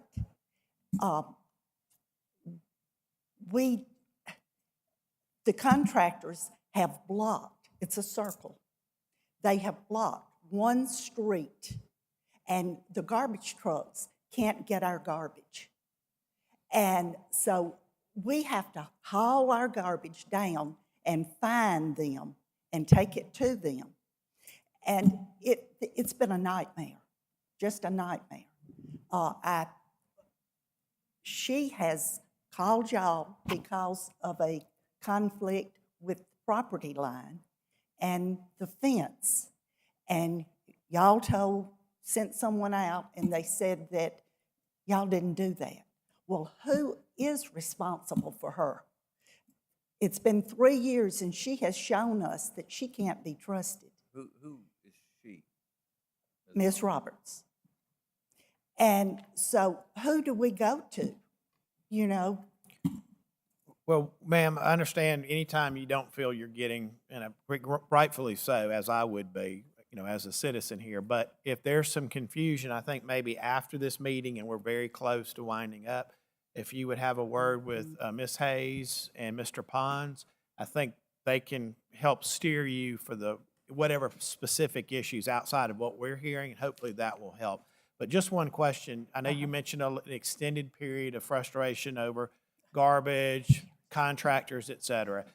Is that done today? Most of it, yes. They came and got the dumpster the other day, and they still have a trailer that they leave out in the street. And there are usually a couple of workers, trucks out there also. So we just have to go on the other side, but the garbage trucks won't do that. You know, if the garbage sees that they're there, they go right on by. Now, the dumpster's been removed, correct? Out of the driveway, yes. It was removed Friday, I think it was. Well, Or Monday, I don't even know what today. Well, when you after everyone's done speaking, we're going to ask Ms. Roberts to come back up to ask her a few questions. Okay. Thank you, ma'am. Thank you. And like I said, y'all just realize that the letter that I wrote you, I appreciate all that you do. I mean, I was very frustrated. And it's been a buildup of 3 years because it did not start just this last year. And then y'all approved her last year, and then it was still trash. I mean, I've had to call my city council to try to help to get her to clean it up. I mean, and because all of that is out there, people would drive up in their cars and their trucks at night and go through all of that. So that was encouraging theft in the neighborhood. You know, so it's been a bad situation. Like I said, I'm sorry. I'm really a nice person. I taught school for 30 years. Thank you, ma'am. Thank you. Ms. Roberts? I'm not sure which house. We began construction in December on the house, and the dumpster was put out there in February. And all the trash has been kept up under the carport or inside the dumpster. So I do know that there have been some contractors that might have blocked, but they've always moved if they needed to, Were they your contractors or? that are working on the house. Are But you- we're, like I said, we're finished. Is the dumpster permanently gone? Or are you Yes. finished with the demo? And It's all gone. now, how much longer till you do not have a contractor over there working? Probably about 3 weeks. Well, I would, just as being a good neighbor, strongly recommend over the course of the 3 weeks or the tenure of your construction, however Right. long that is, to be very vigilant and maybe have somebody drive by there and stay I'll on speak to them. them. No, nothing's been brought to my attention about it, and our contractors are very kind people that would move if they had known they were blocking traffic. Usually they park up on, it's a circular street, so they usually park up on the side and people can go around them. And then possibly one other suggestion, out of being, you know, extending the olive branch to your neighbors, you may choose to provide your contact information. If they have an issue, I think would probably be a good idea to do as well. It's been given. You may speak to them before you leave. I will do so. Thank you. All right. Anyone else wish to speak for or against this petition? We'll begin comments with Mr. Stewart. Yeah. This petition, again, Ms. Roberts has been engaged in this practice for quite a while. We did hear, listened, and heard what two very concerned neighbors have had. Can't go back and fix anything that's happened or anything you feel aggrieved by. However, it sounds like the construction is getting very close to being completed. Hopefully, those issues will go away. The two neighbors, one, I'm sorry, I don't have your name, the first lady who spoke, stated she had concerns about the pool and noise from a pool. I would treat that as I would a neighbor who was not doing short-term rental that had a pool. You could just as easily have potential noise complaints or kids or even someone at night. I would just, again, please use the 311 number if those are issues that are, you know, valid complaints. And city staff, again, I think would be more than happy to speak with you after the meeting about any issues you've had with that. Based on that, and overall Ms. Roberts' track record in managing multiple properties, I'm in favor because we're treating this as a new STR. We are going to give a 1-year probationary period with a total of 30 nights over that 1 year, a total of 3 vehicles and 6 adults, and with the vehicles being parked off-street. I agree with Mr. Stewart. I agree as well. I agree.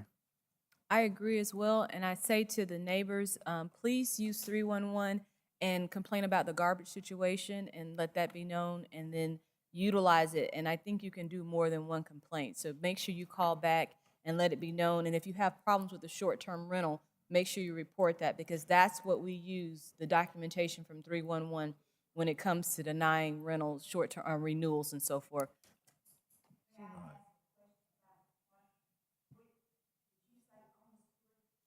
No, ma'am.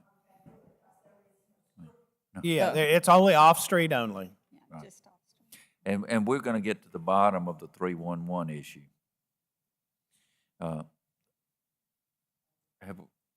Were those your comments? Or? Yes. Yeah, that's it. Okay, all right. Well, I'll start the motion as follows. In regard to ZBA 7122, to approve the petition of Bama B&B for a special exception to allow the short-term rental of property located at, see that, is this, excuse me, this is 1415 13th Street East, zoned R2, Council District 5, subject to the following conditions: a limit of 6 adults, a limit of 3 vehicles parked off-street, a limit of 30 nights per year, a limit of 1 year. Accessory structures can never be occupied, and a business license must be obtained prior to engaging in short-term rental operations. Voting with Mr. Stewart. Yes. Yes. Yes. Yes. Petition is approved. Okay, our final case of the night. Kim Roberts is petitioning for a special exception for the property at 1924 Hargrove Road East, zoned R1, Council District 6. Here's an aerial view of that property as well as the zoning. It is right off Hargrove Road. Hold that. Mr. Garner, were you able to get on this property to see anything about the parking? I'll go into the pictures. You can see it better. Because I remember, you did or did not? We did. We got photos that shows there's. Okay, because initially we didn't. All Yeah, right. there's ample parking in this location. Okay. All right. Applicable regulations. And I can go back if you want me to go back.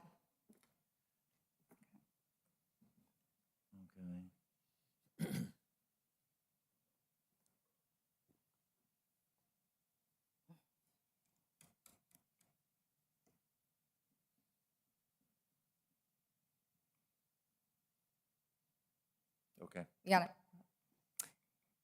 This is a new short-term rental request. The house is 4 bedrooms and 3.5 bathrooms. No violations or complaints. The request is for 4 vehicles, 8 adults, and 45 nights. If approved, staff recommends 4 vehicles and 8 adults. Do I have any questions for staff? We didn't receive any comments. You remember when you said this would be quick? I know. I'm sorry. I won't ever say that again. Just, just observing, since this is the last case.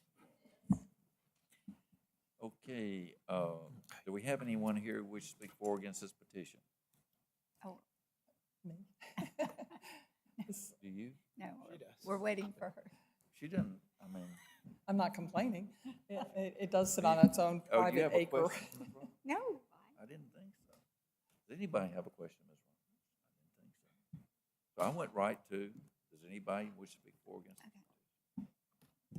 All right, so we'll begin comments with Mr. Stewart. Yeah, this obviously is a new petition, new STR. Again, Ms. Roberts, once again this evening. I drove by, I didn't actually go onto the property, but staff went back and got some additional photos of the interior for the parking. That was a concern. Yeah. Very secluded, very interesting property, unique in its size, large parcel. Beautiful. But sits back with a lot of vegetation buffer that's thick.